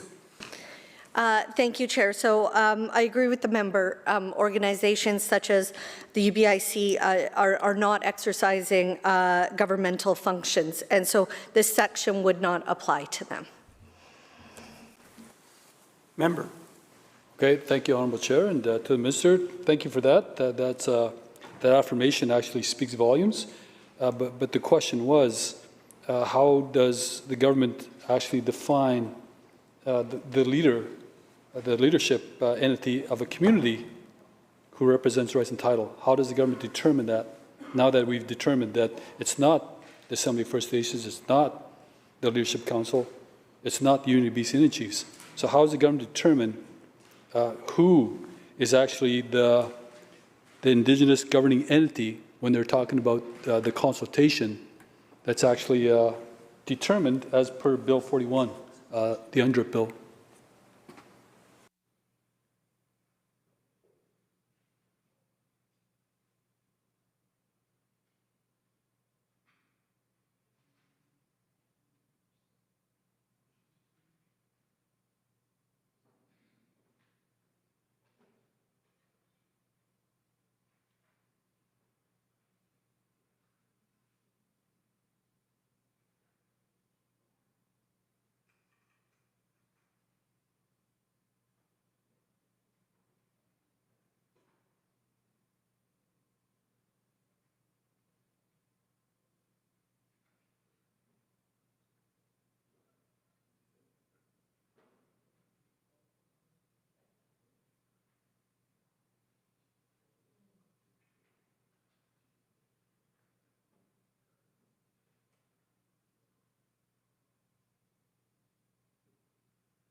Minister. Thank you, Chair. And through you to the member, I just want to make sure I'm getting as accurate as information as I can for the member. Could the member please repeat the question, because I want to make sure I'm answering correctly. Skeena. Thank you, Honourable Chair. And the question relates to the definition of Indigenous governing entity. And as per the UNDRIP bill, the definition of an Indigenous governing body means an entity that is authorized to act on behalf of Indigenous people that hold rights recognized and affirmed by Section 35 of the Constitution Act of 1982. Now, we've already determined that does not include the Unity of BC Indian Chiefs. That does not include the Assembly of First Nations. That does not include the Leadership Council or any other entity, for that matter, that is not representing the community when we're talking about Alberta's title. So when we're talking about the community, at the community level, and we were talking about this previously, about the consultation that this government undertook, how does this government determine who is actually an Indigenous governing entity based on the definition of Bill 41, the UNDRIP Act?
Minister. Thank you, Chair. Through you to the member, so the definition section is in Section 48 of the bill, and I want to make sure I'm giving the member the most, the correct information here. And so I'm asking if the member would be willing for me to take this question under advisement, seek the correct legal answer, and then in Section 48, through you, Chair, if I could provide the member the correct answer when we get to the definitions. Skeena. Okay, thank you. That's fair. Thank you, Minister. And through the Chair, it's a simple question, but it's got huge consequences when you're talking about the Constitution of Canada, especially when we think about the intention of Section 35 of the Constitution Act of 1982. And really what we're talking about is trying to understand how the government determines who to negotiate with in terms of these promises that were made under Bill 41, the UNDRIP bill. And it's important because we're talking about rights and title, but if the definition of leadership is too broad, you could literally take your pick on who to consult with in the community. When there's really, let's face it, there's a legal entity just about in every single First Nations community that's democratically elected. Now, there may be hybrids out there, but that's an internal governance system onto that community themselves. That's really no business of the government to get into that level of detail. But there is a legal definition of leadership in every community. There is. Otherwise, we wouldn't see the agreements that are being signed for the last 15 years. And why this is important, because in Section 1, subsection 3, if we don't nail down its definition, the government is actually in danger of actually contradicting one of its own principles in Bill 41, the UNDRIP bill, which is pretty strong language. And it means something when you're talking about the legal aspect of First Nations issues. And Section 1, subsection 3 says, "For certainty, nothing in this Act, nor anything done under this Act, abrogates or derogates from the rights recognized and affirmed by Section 35 of the Constitution Act 1982. That's basically what we're talking about if we can't even nail down the legal definition of Indigenous governing body, especially when we're talking about the consultation and accommodation of the legislation that's actually we're talking about today. But thank you for that answer, Minister. I'll take it under advisement, and I'll look forward to the answer. Further to this, the consultation question that was brought up by my colleague from Abbotsford South. I've been asking every minister these questions, by the way, and I haven't gotten a specific answer in terms of what was promised under Bill 41. But in terms of the consultation process that I don't quite understand just yet by the government in relation to the previous government, there's a section in Bill 41 that says, Section 3, in consultation and cooperation with Indigenous peoples in British Columbia, and that doesn't speak to Indigenous entity, which is kind of curious, the government must take all measures necessary to ensure the laws of British Columbia are consistent with the Declaration. So can I ask the Minister, through the Chair, is there an assessment or a report or something that clarifies that the government actually lived up to the duty that was enacted as per Section 3 of Bill 41? Sorry about that. That was carried out on this Bill 22. That's a long question, isn't it?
Minister. Thank you, Chair. And I know these are important questions, so I want to try and give the best answer I can to the member. So I'm going to go through a bit again of the consultation that we've done, because Citizen Services made sure that we were inviting Indigenous leaders from the over 200 First Nations across BC to provide feedback. We did receive responses from some of the nations, and we also wanted to make sure that we were having meaningful dialogue with representatives from the Mohalith First Nation, the Tsawwassen First Nation, Niskalims, the government, Niskalim's government, the Tecumloops and the Shwepnik Band requested a one-on-one meeting with the ministry for further information. We worked very closely with Indigenous legal relations in building this bill, and have done our best to be attentive and make sure that we are being attentive to the requirements of the Declaration on the Rights of Indigenous People as we develop this legislation. And in working with Indigenous legal, we also wanted to make sure that we were aligning with the UN Declaration on the Rights of Indigenous Peoples. Thank you. Skeena. Thank you, Honourable Chair. And it's, I wasn't necessarily asking about the consultation record or the accommodation, for that matter. The question was, and it was my fault, it was quite a convoluted question. The question was, basically, after this government's version of consultation and after compiling the many responses, did the government actually put together any type of assessment or report that shows that this Freedom of Information law was consistent with the Declaration, Bill 41? It's quite the ask, I understand that, but this was the government's commitment when they actually enacted Bill 41. In consultation and cooperation with Indigenous peoples in British Columbia, the government must take all measures necessary to ensure the laws of British Columbia are consistent. So what I'm asking is, what rationale or what report or what study has been done to ensure the Freedom of Information Bill 22 is consistent with the Declaration as per Section 35 of the Constitution?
Minister.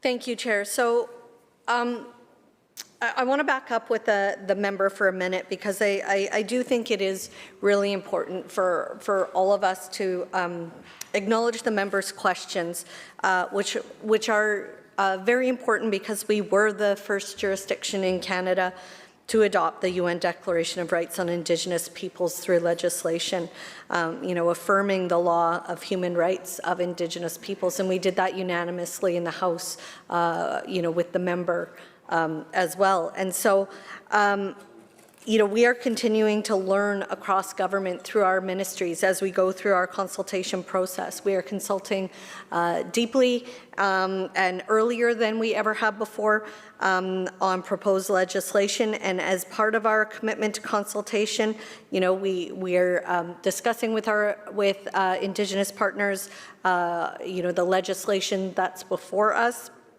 I think, we need to take a moment and realize that it's in the minister's mandate letter, and I know the member knows, and it's very important to know that we are working on a plan to establish a secretariat that will help coordinate government's commitment to make sure new legislation and policies are consistent with the Declaration Act, including appropriate consultation with Indigenous peoples. So we've conducted our consultation. We've discussed with Indigenous legal, and I think it's very important to acknowledge the ways that this bill is going to support reconciliation. The rights of Indigenous governing bodies and entities to administer programs and manage lands and resources. We need to make sure that we're having a more collaborative between provinces and Indigenous governing entities in developing policies and programs and joint enforcement on monitoring activities. These are important things and important work, including responding to direct requests like removing the 15-year protection limit on Indigenous information. So we're going to keep working with Indigenous partners. We're going to keep consulting on things like this bill, and it's very important to know that this work will be ongoing for a long time with the member across the way, through you, Chair, with our government, with Indigenous partners, because it's important work. Skeena. Thank you for that, Honourable Chair. And with all due respect, that's a stump speech. The question is pretty specific. How does the government show that Bill 22 is actually in alignment and consistent with the declaration Bill 41. There's got to be a written record somewhere. There's got to be an analysis done in terms of how the Freedom of Information Bill is consistent with the United Nations declarations, regardless of the consultation. Now, to be clear, I don't see how this fits. I never did see how it fits. I actually thought Bill 41 was a political bill and didn't have any substance of the Aboriginal Rights and Title case law that have been determined in the courts of Canada and BC for the last 40 years. The principles are actually never mentioned in Bill 41, but that's beside the fact. What I'm really asking for is, does the minister have an analysis of how Bill 22 is in alignment in terms of the laws of British Columbia and are consistent with the declaration? How is that justified in terms of Bill 22? That there has to be some kind of report that proves that Section 3 of the United Nations Declaration on the Rights of Indigenous People is being enacted in an official manner from this government.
Minister. Thank you, Chair. So we believe this bill aligns with BC's declaration on the Rights of Indigenous Peoples Act. This bill adds more information sharing with Indigenous partners here in Section 8. It provides more protections on the information that is shared. We're going to see later in the bill how Indigenous partners have more control over over their information. It's important for us to continue to work in collaboration and in consultation and in cooperation with our Indigenous partners. You know, we've shown that through our consultation and we're showing it through our work with that we'll continue to do with our partners.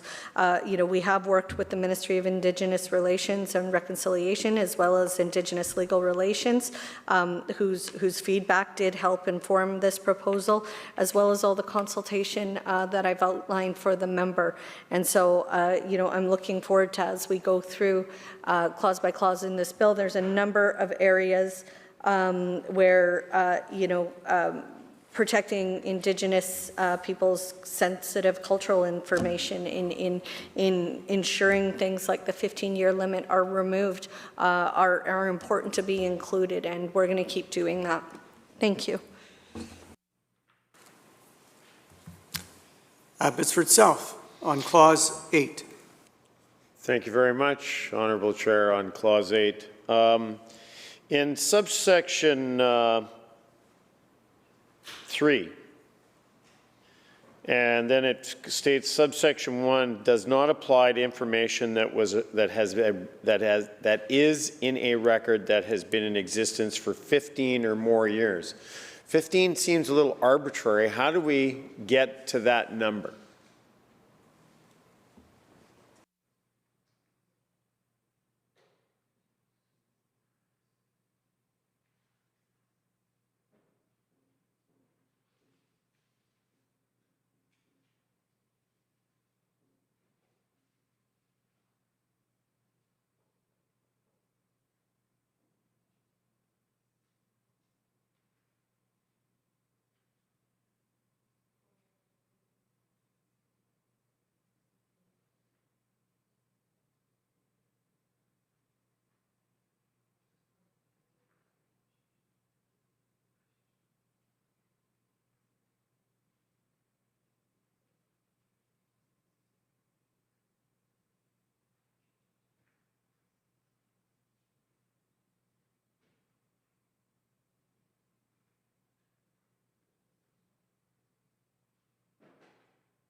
Minister. So thank you, Chair. Through you to the Minister. So 15 years is what the existing provision is under the Act, and that's not being changed for other entities which are listed in the section. The intent of the change in this clause here before us is to remove that 15-year limit for Indigenous partners to allow for greater protection of the Indigenous partners' information as requested by Indigenous partners. Just a note, you were referred to as minister, but not yet. Abbotsford South. I'm sorry, I didn't hear that, Chair. Never mind. The minister referred to you as minister instead of member. Well, maybe one day, you never know, right? I don't know. Through you, Chair, to the minister, can you please give a specific example or an example of subsection 3B in practice?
Minister.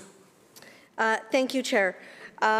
So through you to the members, so Indigenous partners asked for extended protections for sensitive information provided as for example, for the practical examples, land claims or treaty negotiations, for example. So ensuring that we're extending those protections on that sensitive information.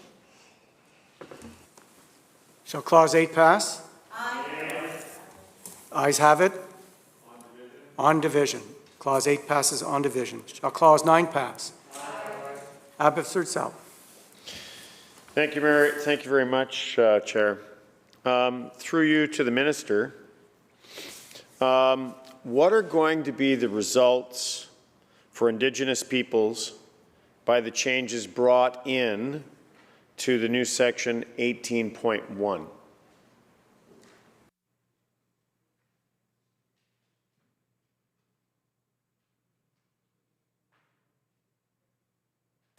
Minister. Thank you, Chair. So while my team's helping me prepare an answer, I just wanted to make a clarification on something I said earlier to the member. The member previously asked me on the drafting of the bill whether I've met with the Premier's office to get direction.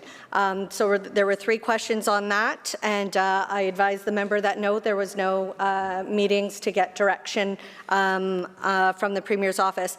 But then there was a 4th question that in us reviewing Hansard, I want to clarify, it switched to, are there any meetings with the Premier's office or Premier's Chief of Staff regarding the bill? And of course, our government is collaborative. We know the Premier is part of Cabinet, and the Premier's staff are kept up to date on legislation in the fall. And so there was just a nuance in the question that switched, and so I wanted to make sure I was being very clear with the member. While no directions were provided, of course, as part of a collaborative government, I do meet with the Premier and the Chief of Staff. And we'll get the answer to the question that the member was asking.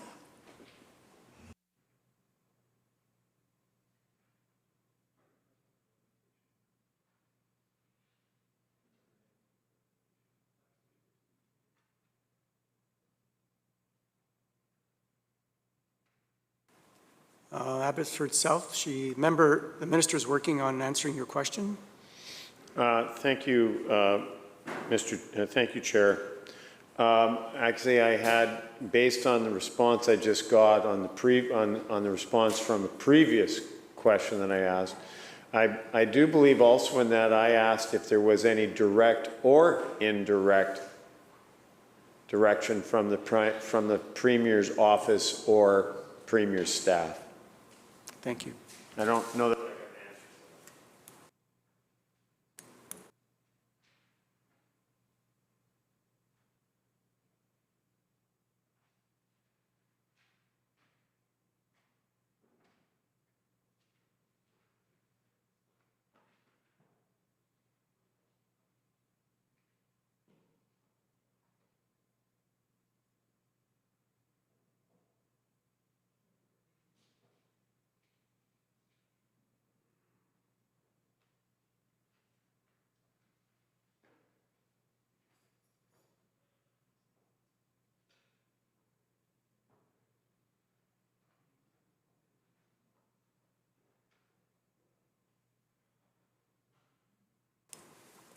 Minister.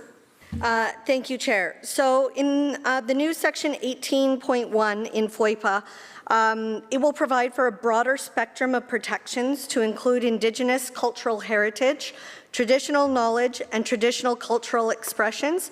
We will require that a public body consult with the impacted Indigenous peoples if the public body is contemplating disclosure of such information. Thank you. Member.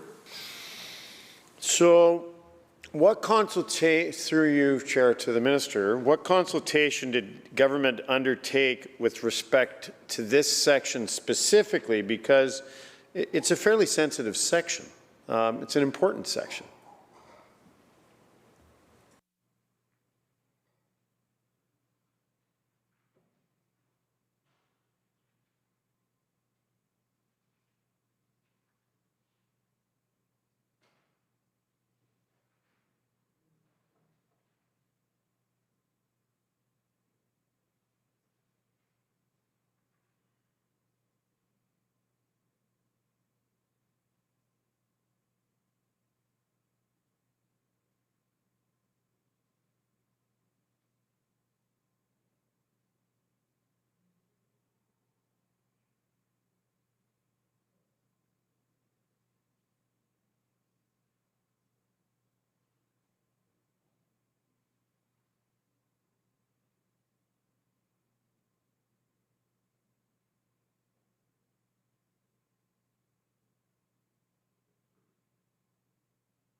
Minister. Thank you, Chair. So I did outline the consultation we've done previously, and this is exactly the type of protections we were hearing Indigenous partners requesting. You know, making sure that Indigenous partners were able to protect their cultural heritage and protect their traditional knowledge, their cultural expressions, and their manifestations of science, technologies, and cultures. So this is exactly that type of protection we want to ensure.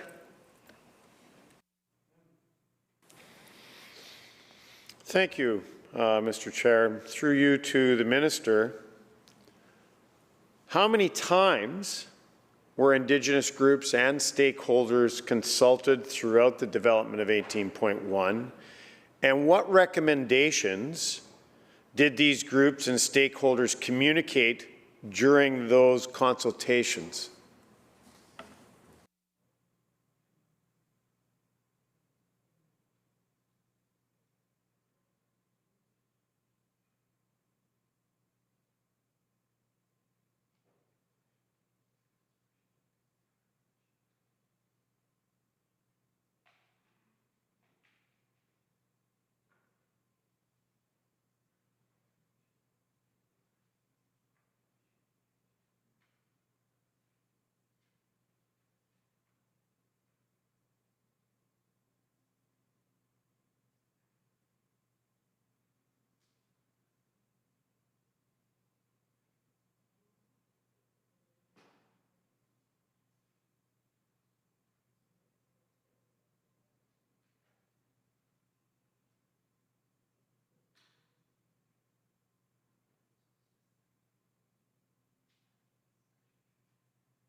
Minister. Thank you, Chair. So specifically to this clause, we heard this section should be mandatory to ensure that control over the sensitive information discussed rests with Indigenous partners that are impacted, and we're going to see that in the upcoming clauses relating to consultation. Member. Thank you very much, Chair. Through to the Minister, you know, I believe the Minister only answered half of the question. The preamble of the question was, how many times were Indigenous groups and stakeholders consulted throughout the development of 18.1? I didn't hear an answer to that.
Minister.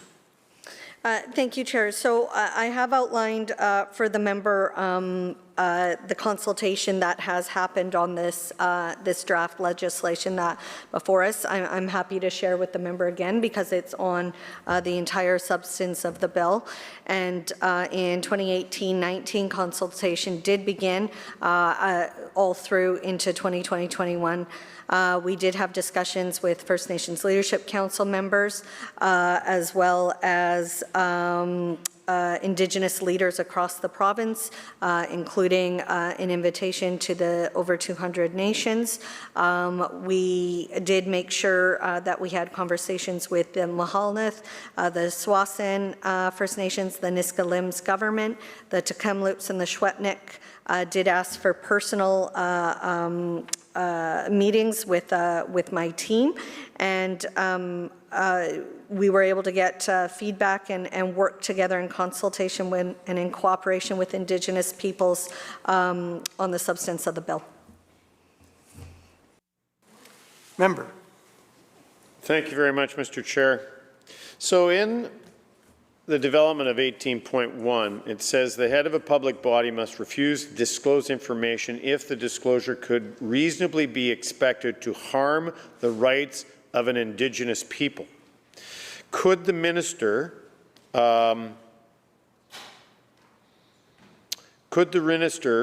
define what is meant by could reasonably expected to harm?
Minister. Thank you, Chair. So in the sections that we outlined in the areas that we outlined in this section, the cultural heritage, the traditional knowledge, the cultural expression, the manifestations of science, technologies, or cultures,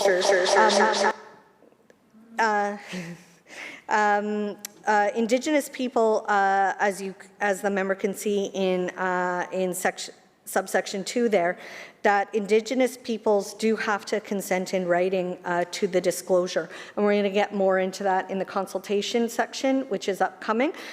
So for the members' assurance, it's the nations, it's the Indigenous peoples themselves who will make that determination.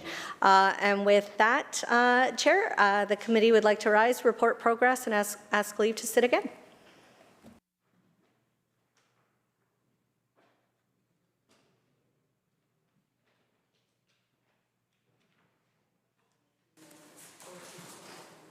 Members, you've heard the motion that the committee rise, report progress, and ask leave to sit again. Those in favour indicate aye. Aye. Those opposed, nay.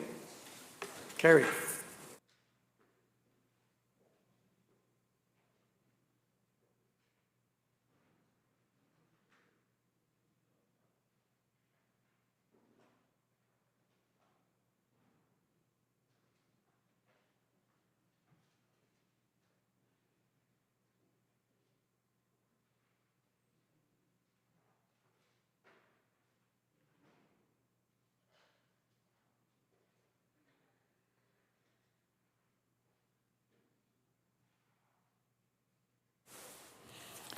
Committee Chair. Honourable Speaker, the Committee of the Whole rises on Bill 22, reports progress, and asks leave to sit again.